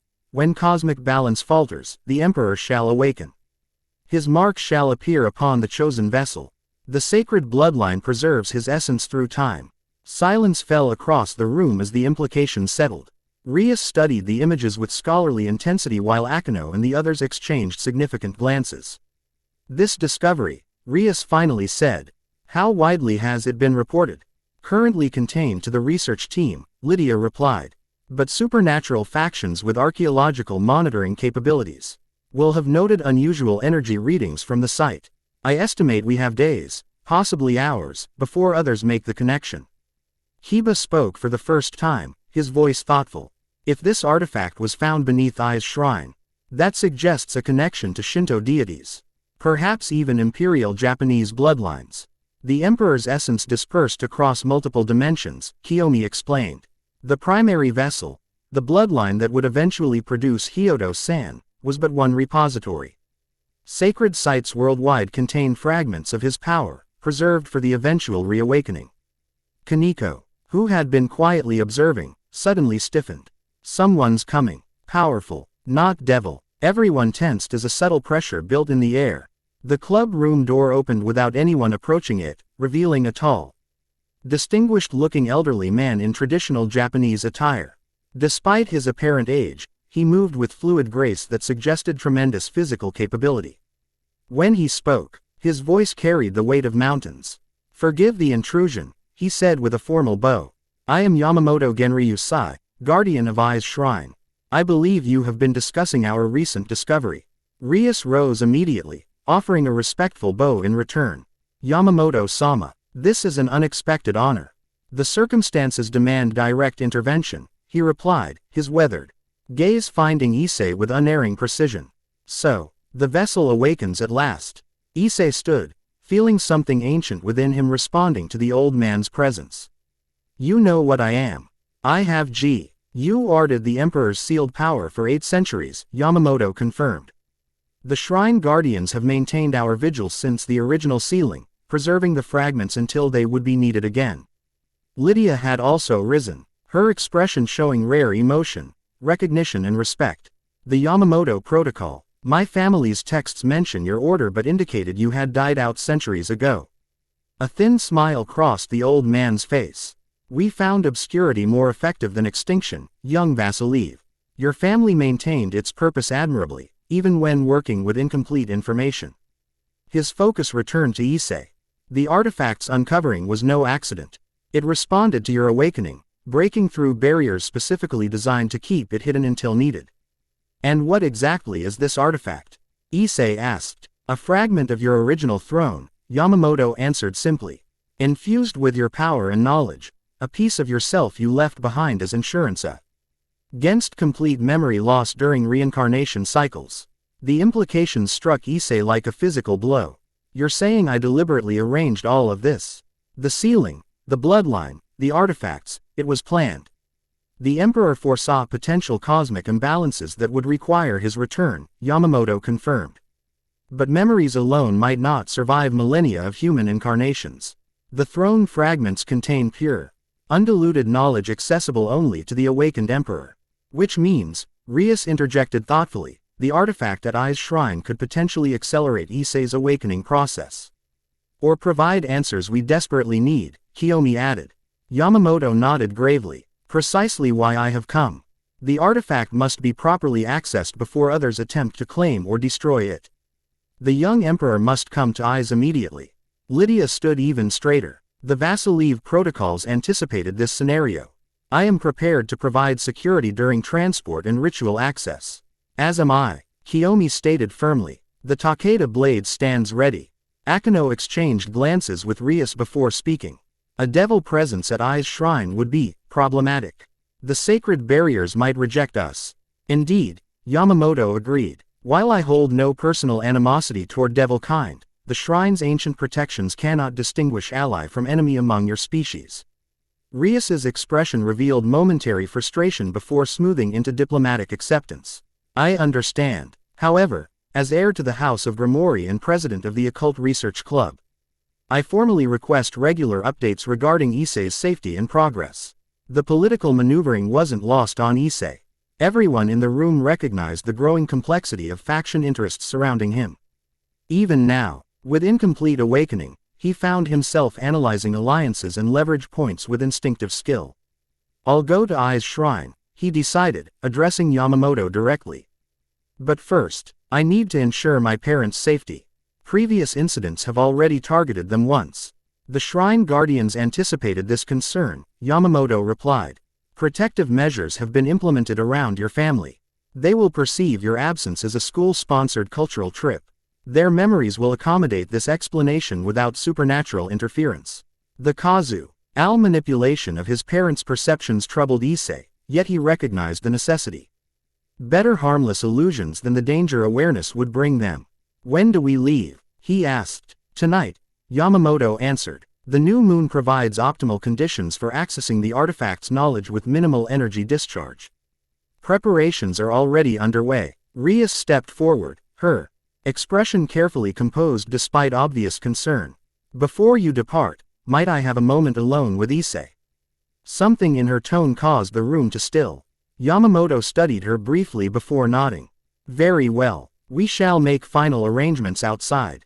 As the others filed out, Kiyomi hesitated at the threshold, clearly reluctant to leave Issei alone with a devil, even one who had demonstrated alliance so far. A subtle nod from Issei finally convinced her to exit, though she remained visible through the partially open door. When relative privacy was established, Rias turned to face him directly. The composed political mask slipped, revealing genuine concern beneath. This is happening very quickly, she said softly. You're awakening, these factions appearing, now a sacred artifact. I'm worried about you, Issei. The simple honesty caught him off guard. You barely know me. True, she acknowledged with a small smile. Yet I feel as though I've been waiting to meet you for a very long time. Something beyond politics or power, a connection I don't fully understand myself. She stepped closer, close enough that he could detect the subtle scent of roses and power that seemed uniquely hers. The devils have their own prophecies about the Emperor's return. Some view it as apocalyptic, others as salvation. My family has always believed the latter. And you? Issei asked, increasingly aware of her proximity. What do you believe? Rias considered the question seriously. I believe in balanced power. In necessary change. In potential. Her gaze met his directly. Quote, I believe you could reshape supernatural politics for the better, if guided properly. If guided by House Gremory, you mean, he suggested, not accusingly but with clear awareness of her position. To his surprise, she laughed softly. Touché. Yes, my family stands to benefit from alliance with you. I won't pretend otherwise. Her expression sobered, but my concern for your well-being exists independently of political calculation. On impulse, she reached forward, her hand gently touching the center of his chest where the primary symbol lay hidden. The contact sent electric awareness through his body, the marking warming beneath her fingers. Be careful at eyes, she warned. Sacred sites have their own agendas, their own powers. Even with Yamamoto's guidance, accessing the artifact will be dangerous. I'll return, Issei promised, surprising himself with his certainty. This is just the beginning. Something shifted in Rias's expression, calculation giving way to impulse. Before either could reconsider, she leaned forward and pressed her lips briefly against his. The contact lasted mere seconds but sent waves of warmth cascading through Issei's awakening consciousness. The symbols across his body pulsed once, brightly enough to be visible through his clothing. Rias stepped back, a faint blush coloring her cheeks. For luck, she murmured. An old devil tradition. Before Issei could respond, she had composed herself and moved toward the door. Keep me informed of your progress. House Gremory stands ready to assist when you return. As she departed, Issei touched his lips, the warmth of the contact lingering. Whatever political calculations might have motivated her, that moment had contained something genuine, something human amid the cosmic complexities engulfing him. The journey to Ai's shrine proceeded with ceremonial precision. Yamamoto had arranged traditional transport, a procession of 3 black vehicles bearing ancient shrine symbols, their drive. RS moving with the coordinated discipline of long practice. Kiyomi and Lydia flanked Issei in the central car, their contrasting personalities evident in their approaches to protection. Kiyomi maintained serene vigilance, her awareness extending outward through meditative focus. Lydia continuously checked equipment, a blend of cutting-edge technology and ancient mystical tools arranged in precise order across her lap. The Vassal protocols mandate comprehensive preparation, she explained when Issei glanced at her arsenal. Each item serves specific tactical functions against different supernatural threat categories. Does your family have protocols for everything? Issei asked, curiosity overcoming his typical reserve. Affirmative, Lydia replied without irony. The Awakening Protocols alone comprise 27 volumes, updated by each generation based on ongoing supernatural research and prophetic verification metrics. Kiyomi made a sound suspiciously like a suppressed snort. The Takeda clan takes a more straightforward approach. We observe, adapt, and act according to the Emperor's will. Excessive planning creates rigidity. Different methodologies, same objective, Lydia countered. Not defensively but with academic precision. Historical data suggests complementary protection approaches increase security effectiveness by 63.7%. Issei found himself smiling despite the tension. You two are going to get along famously, I can tell. As their journey continued through darkening countryside, Issei's mind turned inward. The day's revelations had accelerated his understanding but raised countless new questions. If the throne fragment contained knowledge he himself had sealed away, what revelations awaited? What memories had he deemed too important to trust to reincarnation alone? Subtle pressure built behind his eyes, the now familiar sensation preceding a memory surge. He closed his eyes, allowing the vision to crystallize. The ritual chamber gleamed with otherworldly light. 12 concentric circles etched with symbols of power illuminated from within. Around him stood 12 figures, representatives from cosmic factions, witnesses to the unprecedented event about to unfold. Asterisk. The ceiling is irreversible, warned a being composed of crystalline light structures. Your essence will fragment across dimensions, the majority bound to a single bloodline that will extend through time.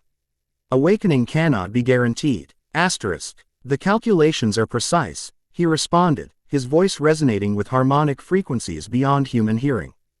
The bloodline will preserve the core essence. The fragments will guide the vessel when awakening begins. Balance will be maintained. Asterisk. And if the vessel proves unsuitable? Questioned another witness. T.S. one a shadowed form with eyes like dying stars. If human limitations contaminate the Emperor's purpose? Asterisk. Then cosmic balance fails, and reality faces collapse, he acknowledged calmly. But the alternative is certain destruction now. The biblical gods' ambitions grow unchecked. The dragons challenge dimensional boundaries. The balance fractures. This sacrifice provides possibility where none currently exists. Asterisk. He stepped into the innermost circle, where a crystalline throne awaited, the physical anchor for his transcendent power. As he seated himself, the throne began to glow, responding to his essence. Asterisk. Begin the sealing, he commanded. Asterisk. The witnesses raised their arms in unison, power flowing from 12 distinct sources into the ritual circles. The throne's crystalline structure began to vibrate, then crack. Fragments breaking away while remaining connected through threads of pure energy. Asterisk. Pain beyond comprehension engulfed him as his cosmic essence began to separate, knowledge, power. Consciousness dividing into components that scattered across dimensions according to precise calculations. The majority flowed into a specially prepared vessel, a human infant born exactly the right moment in exactly the right bloodline, now receiving the dormant seed of divine power that would awaken millennia later. Asterisk. As consciousness faded, fragmenting into countless pieces, his final thought echoed across dimensions.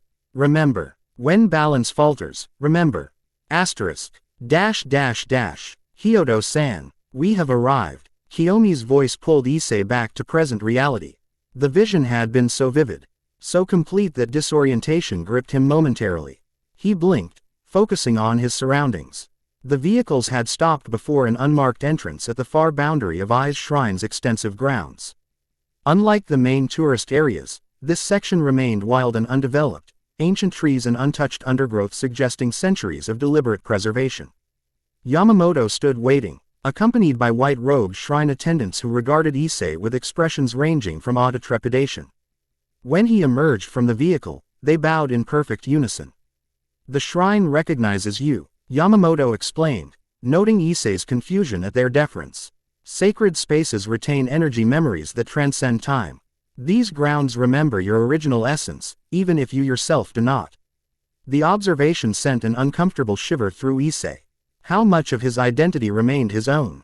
Was he Issei Hyodo experiencing the Demon Emperor's memories, or the Emperor gradually reclaiming a temporary human vessel? As if sensing his disquiet, Yamamoto placed a weathered hand on his shoulder. The vessel and essence become one through awakening. Neither supplants the other, they harmonize. The human experience enriches the cosmic awareness, the Emperor's power elevates human potential. You seem very certain of that, Issei observed.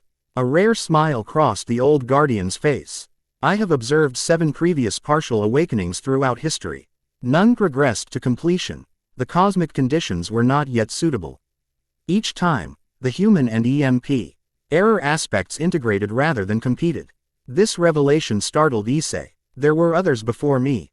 Other vessels. Your bloodline has produced many potential vessels, Yamamoto confirmed. As they began walking along a hidden path into the forest. When cosmic imbalances threatened, partial awakenings occurred, enough to address specific situations before returning to dormancy. You are the first to experience full awakening sequences since the original sealing. What happened to the others? Issei asked, dreading the answer. They lived their lives, Yamamoto said simply. Some accomplished great things with their partial gifts. Others returned to ordinary existence, the power receding when balance was restored.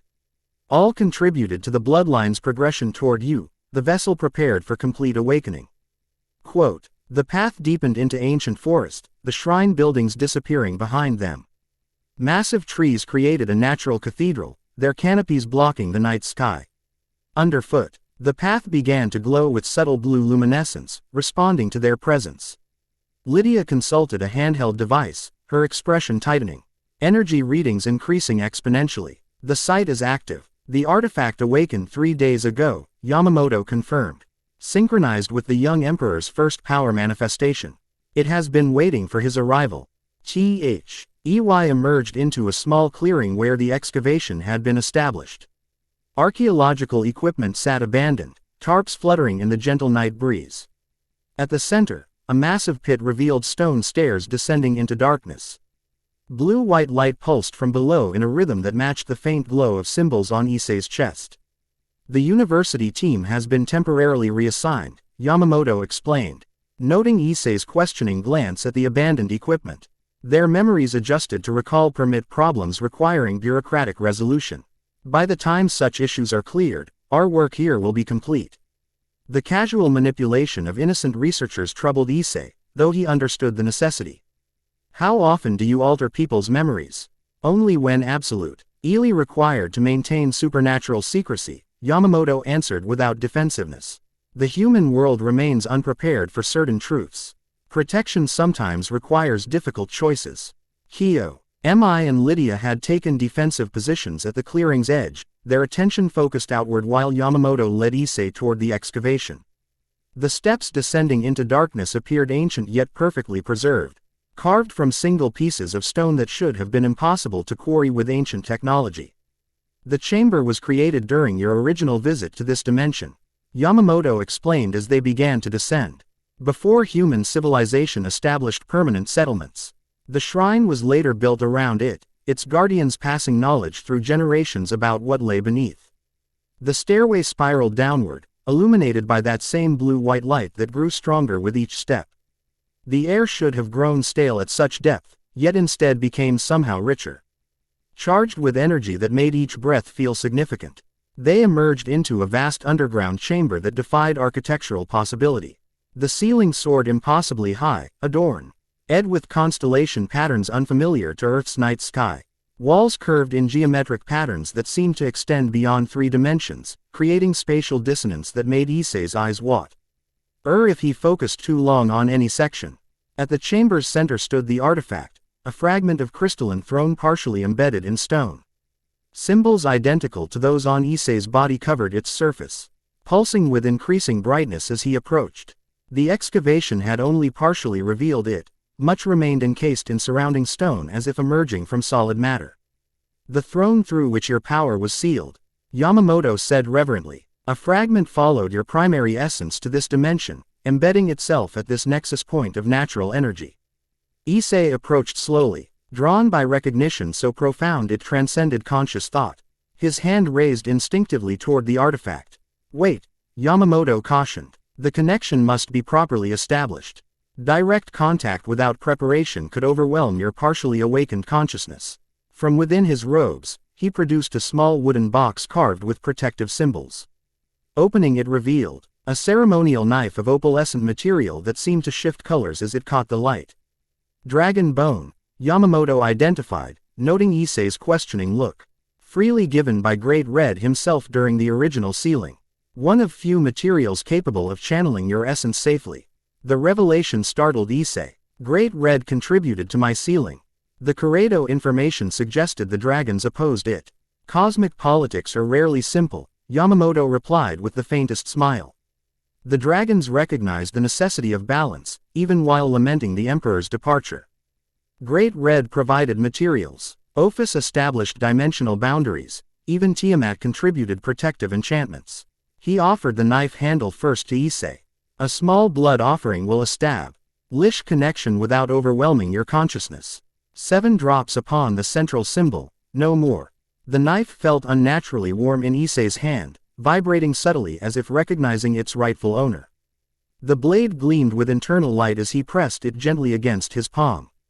Unlike ordinary pain, the small cut produced a sensation more akin to release, as if pressure had been building beneath his skin, now finding outlet. 7 drops of blood fell upon the throne fragment's central symbol, the same marking that adorned Issei's chest. Each drop sizzled upon contact, absorbed instantly into the crystalline material.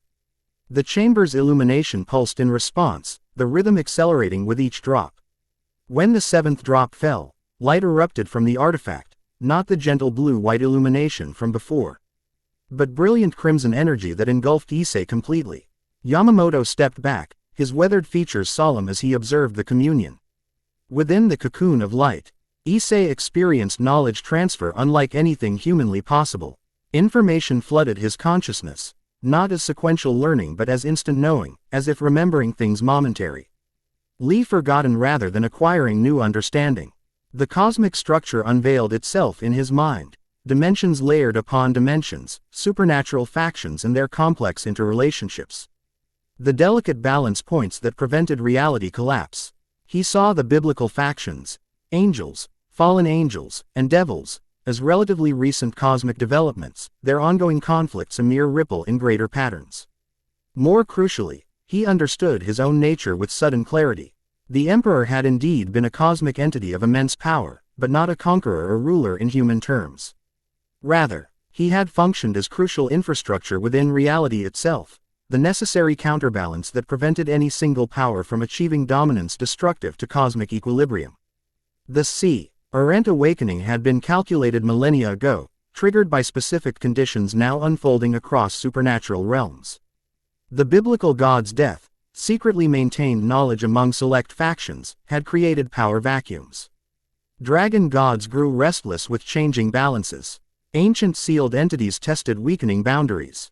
Most importantly, the knowledge transfer revealed the Emperor's original purpose in creating his human bloodline, not merely as vessel for power, but as evolutionary path, cosmic awareness tempered by human emotion and connection. The Emperor had recognized his limitations as a purely transcendent entity. Human experience would provide perspective previously impossible. As the knowledge integration completed, the crimson light receded, reabsorbing into the throne fragment. Issei remained standing, though his appearance had subtly altered. The symbols previously hidden beneath his clothing now adorned his skin openly, glowing with steady crimson light. His eyes shimmered with inner fire. Perception expanded beyond ordinary limits. "You have received the first integration," Yamamoto observed, studying him carefully. "How do you feel?" Issei considered the question, cataloging the changes within himself. "More complete," he finally answered, his voice carrying subtle harmonics. "I understand my purpose now, what I was, what I'm becoming." "And that purpose is?" Yamamoto prompted. "Balance," Issei replied simply. "Not domination or conquest, balance. The cosmic equilibrium requires a counterweight to prevent any faction from achieving destructive dominance. That was my function before. It will be again, though differently executed." Relief visibly crossed Yamamoto's features. "Then the integration proceeds as intended. Your human consciousness remains primary while incorporating the Emperor's knowledge and purpose." Issei flexed his hand, watching crimson energy dance between his fingers with newfound control. "The power feels natural now. Less alien. Further integrations will occur as you encounter additional fragments," Yamamoto explained. This was merely the first, sufficient to provide context and basic control, but incomplete. Before Issei could respond, alarmed shouts echoed from above. Kiyomi's voice carried clearly despite the distance. "Incoming hostiles." Multiple signatures. Yamamoto's expression hardened. "It seems others have detected the energy release. We must return to the surface." They ascended the stairway rapidly, emerging into chaos. The clearing had become a battlefield. Kiyomi engaged 3 attackers simultaneously, her sword leaving trails of blue light as she moved within human speed. Lydia maintained position at the opposite side, wielding what appeared to be a hybrid weapon, part traditional firearm, part mystical artifact, that fired condensed energy bursts with surgical precision. The attackers themselves defied easy categorization, neither human nor any recognized supernatural species. Their forms shifted continuously, as if struggling to maintain cohesion in this dimension. Where Kiyomi's blade struck, their substance briefly destabilized before reforming. "Dimensional interlopers," Yamamoto identified grimly, "drawn by the energy signature of your awakening. They seek to disrupt the integration process." Issei assessed the situation with newfound tactical clarity. 12 attackers total, 7 engaged with Kiyomi and Lydia, 5 approaching the excavation site directly. Their movements suggested coordinated intelligence despite their unstable forms. "Protect the artifact," he instructed Yamamoto. "I'll handle the immediate threat." Without waiting for response, Issei stepped forward to meet the approaching entities. Knowledge from the integration guided his actions, not supplanting his consciousness but enhancing it, providing capabilities that felt simultaneously new and familiar. He raised one hand, crimson energy gathering in his palm. Unlike his previous instinctive power usage, he now understood the underlying principles: reality manipulation at quantum levels, selective application of dimensional constants. The energy coalesced into a sphere of condensed possibility, a construct that existed partially outside normal space-time. When he released it toward the approaching entities, it expanded to create a localized pocket dimension, capturing 3 attackers within its boundaries. Dimensional containment field, he announced calmly. They can't escape without significant energy expenditure. The remaining 2 attackers halted, their shifting forms pulsing with what might have been communication. They changed approach, merging into a single, larger entity that moved with greater stability and purpose. Adaptive response, Lydia called out, her analytical mind quickly processing the tactical shift.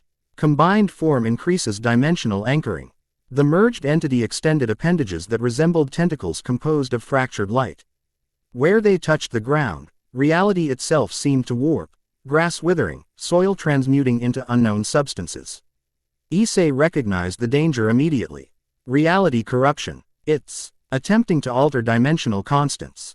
Drawing upon newly integrated knowledge, he focused on the fundamental nature of the threat.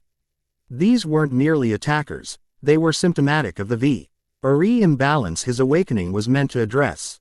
Entities from destabilized dimensions seeking new territory, cosmic boundaries weakening without the Emperor's maintenance. The solution presented itself with crystal clarity. He wasn't limited to defensive reactions or direct attacks. His very nature, the Emperor's function, included boundary enforcement and dimensional stability. He stepped forward, arms extending outward as symbols across his body blazed with renewed intensity. His voice, when he spoke, carried harmonics beyond human hearing range. Boundaries define, constants maintain, balance preserves. The words weren't merely declarative but functionally operative, cosmic programming that reinforced fundamental reality parameters.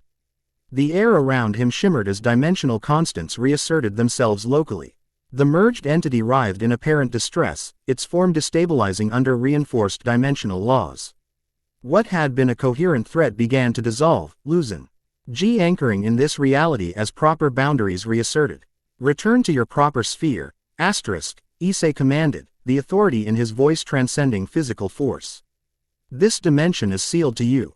With a sound like reality tearing and mending simultaneously, the entity collapsed in upon itself, forcibly translated back to its origin dimension.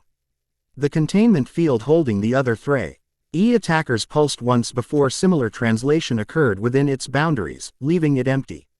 Across the clearing, the remaining attackers disengaged from Kiyomi and Lydia, retreating into Dowd Forest before similarly vanishing, not teleporting but being rejected by the dimensional barriers Issei had reinforced. Silence fell across the clearing, broken only by the combatants, heavy breathing. Lydia lowered her weapon slowly, her clinical detachment momentarily replaced by open astonishment. Dimensional exile, she breathed. Direct reality manipulation without ritual components. The Vassiliv texts theorized such capabilities but considered them hypothetical. Kiyomi sheathed her sword with formal precision, then bowed deeply toward Issei. The Emperor's authority is absolute across all dimensions. The ancient text spoke truly. Issei stood motionless, absorbing what had just occurred. He had consciously accessed and controlled power beyond human comprehension, not through desperate instinct as before, but with deliberate application of knowledge now integrated into his consciousness. Most disturbing was how natural it had felt. Not alien power being channeled, but innate capability being expressed, as if he'd always known how to enforce dimensional boundaries but had temporarily forgotten the technique. Yamamoto approached, his expression a mixture of satisfaction and concern. The first conscious application of your authority. How do you feel? Issei considered the question seriously. Balanced, he finally answered. Neither overwhelmed by power nor resistant to it. It felt correct. As intended, Yamamoto nodded. The integration proceeds properly. Human consciousness providing ethical framework and connection, Emperor's knowledge providing capability and purpose. A sudden wave of exhaustion swept through Issei. The symbols on his skin dimmed, receding beneath the surface once more. He swayed slightly, the energy expenditure finally registering physically. Kiyomi moved immediately to support him, her formal demeanor softening with genuine concern. The first conscious application often depletes physical reserves. You need rest, Hyodo-san.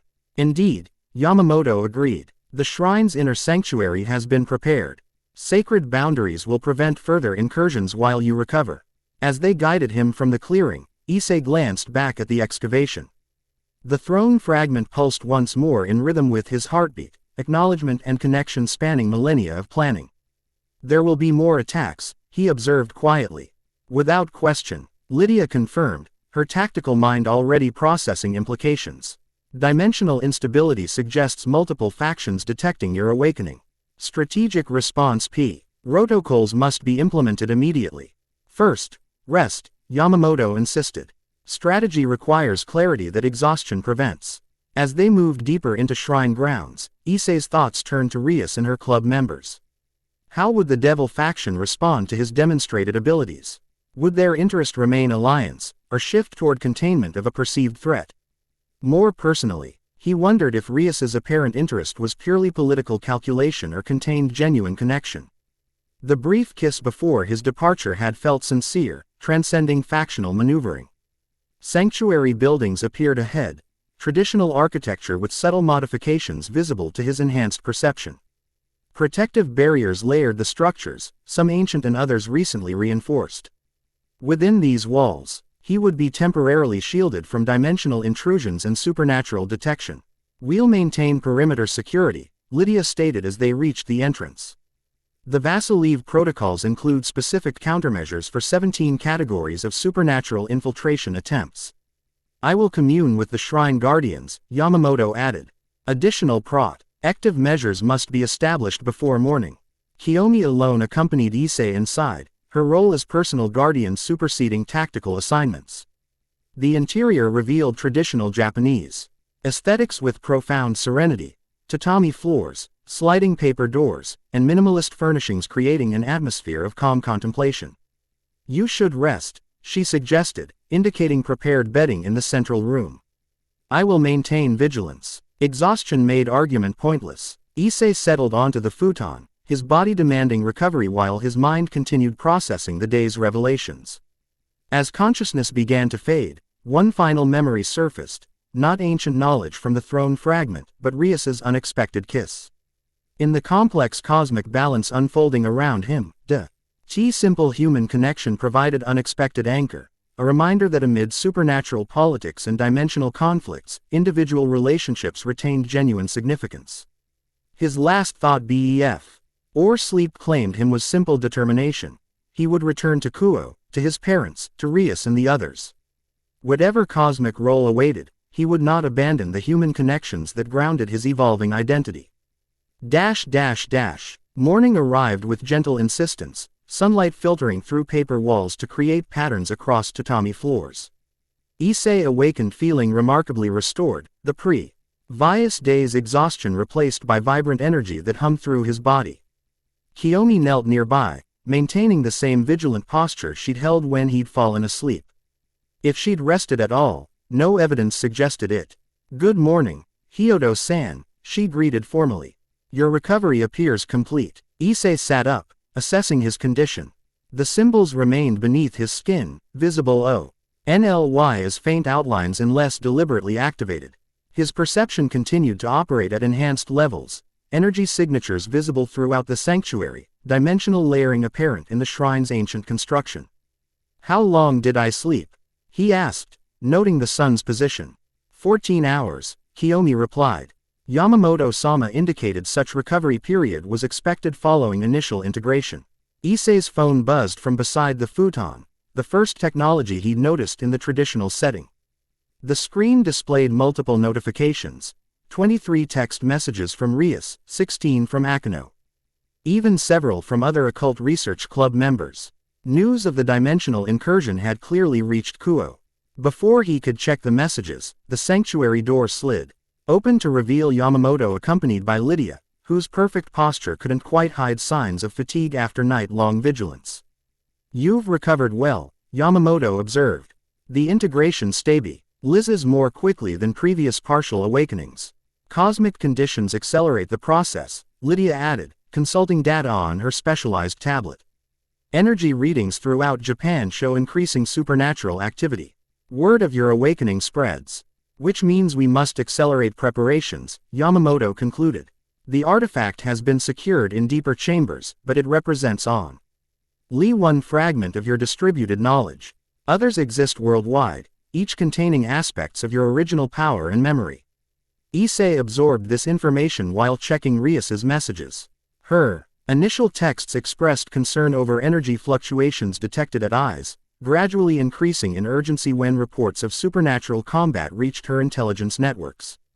The final message, sent just an hour ago, was direct. Confirmed reports of dimensional incursion at Issei's shrine. Please respond with status update immediately.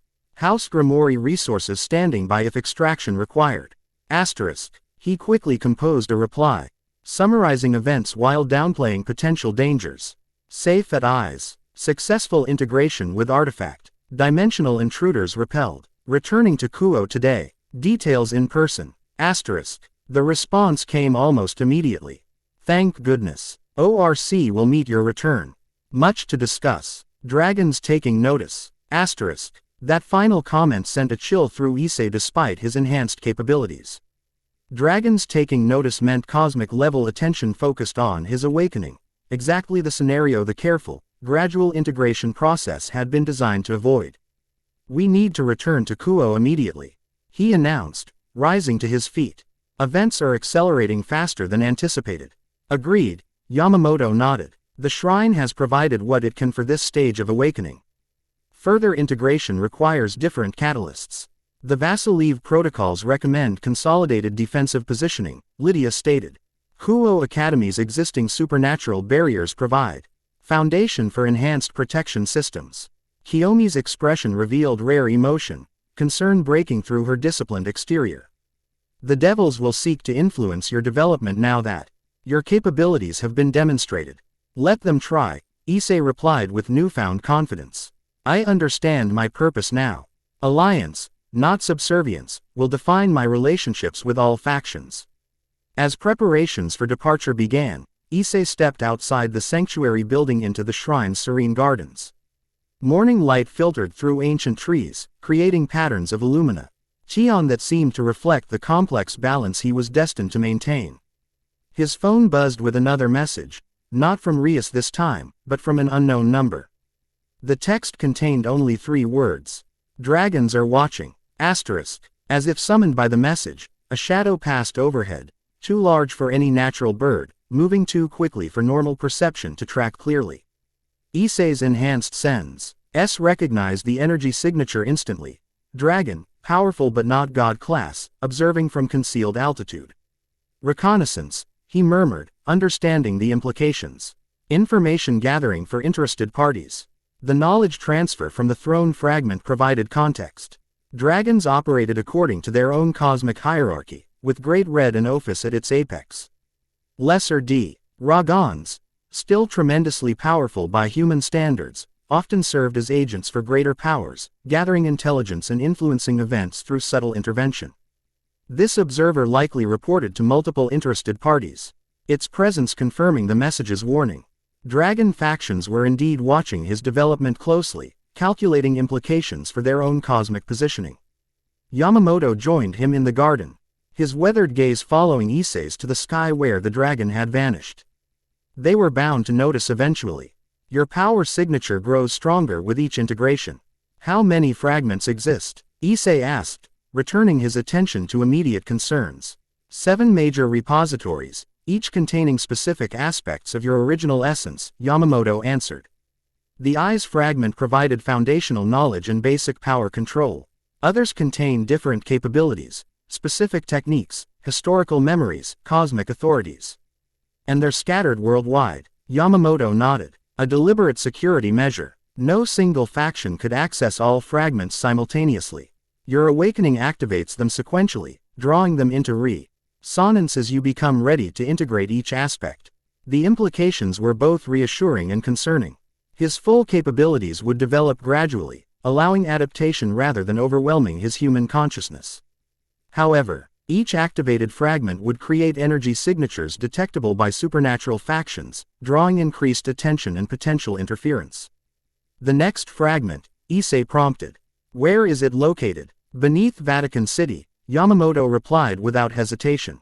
Hidden within catacombs predating Christian occupation of the site. The Catholic Church UNKN. Owingly built their power center above one of your most significant repositories. Issei absorbed this information with growing understanding of his original planning. Strategic positioning. Each Fr. Agment placed where emerging supernatural factions would eventually establish power centers, ensuring my awakened self would necessarily engage with all major cosmic players. Precisely, Yamamoto confirmed. You designed your own re-emergence to require diplomatic engagement rather than isolated power development. The Emperor's function requires connection to all factions while remaining independent of any single influence. Their conversation was interrupted by Lydia's approach, her tablet displaying complex data visualizations. Transport arrangements confirmed. Shrine Guardians have established concealment barriers for our departure. Satellite surveillance indicates no unusual activity along planned routes. As final preparations concluded, Issei found himself standing once more before the excavation site. Though the throne fragment had been moved to deeper protection, the energy resonance remained palpable, a connection established that would persist regardless of physical distance. His understanding had evolved dramatically since arriving at Issei.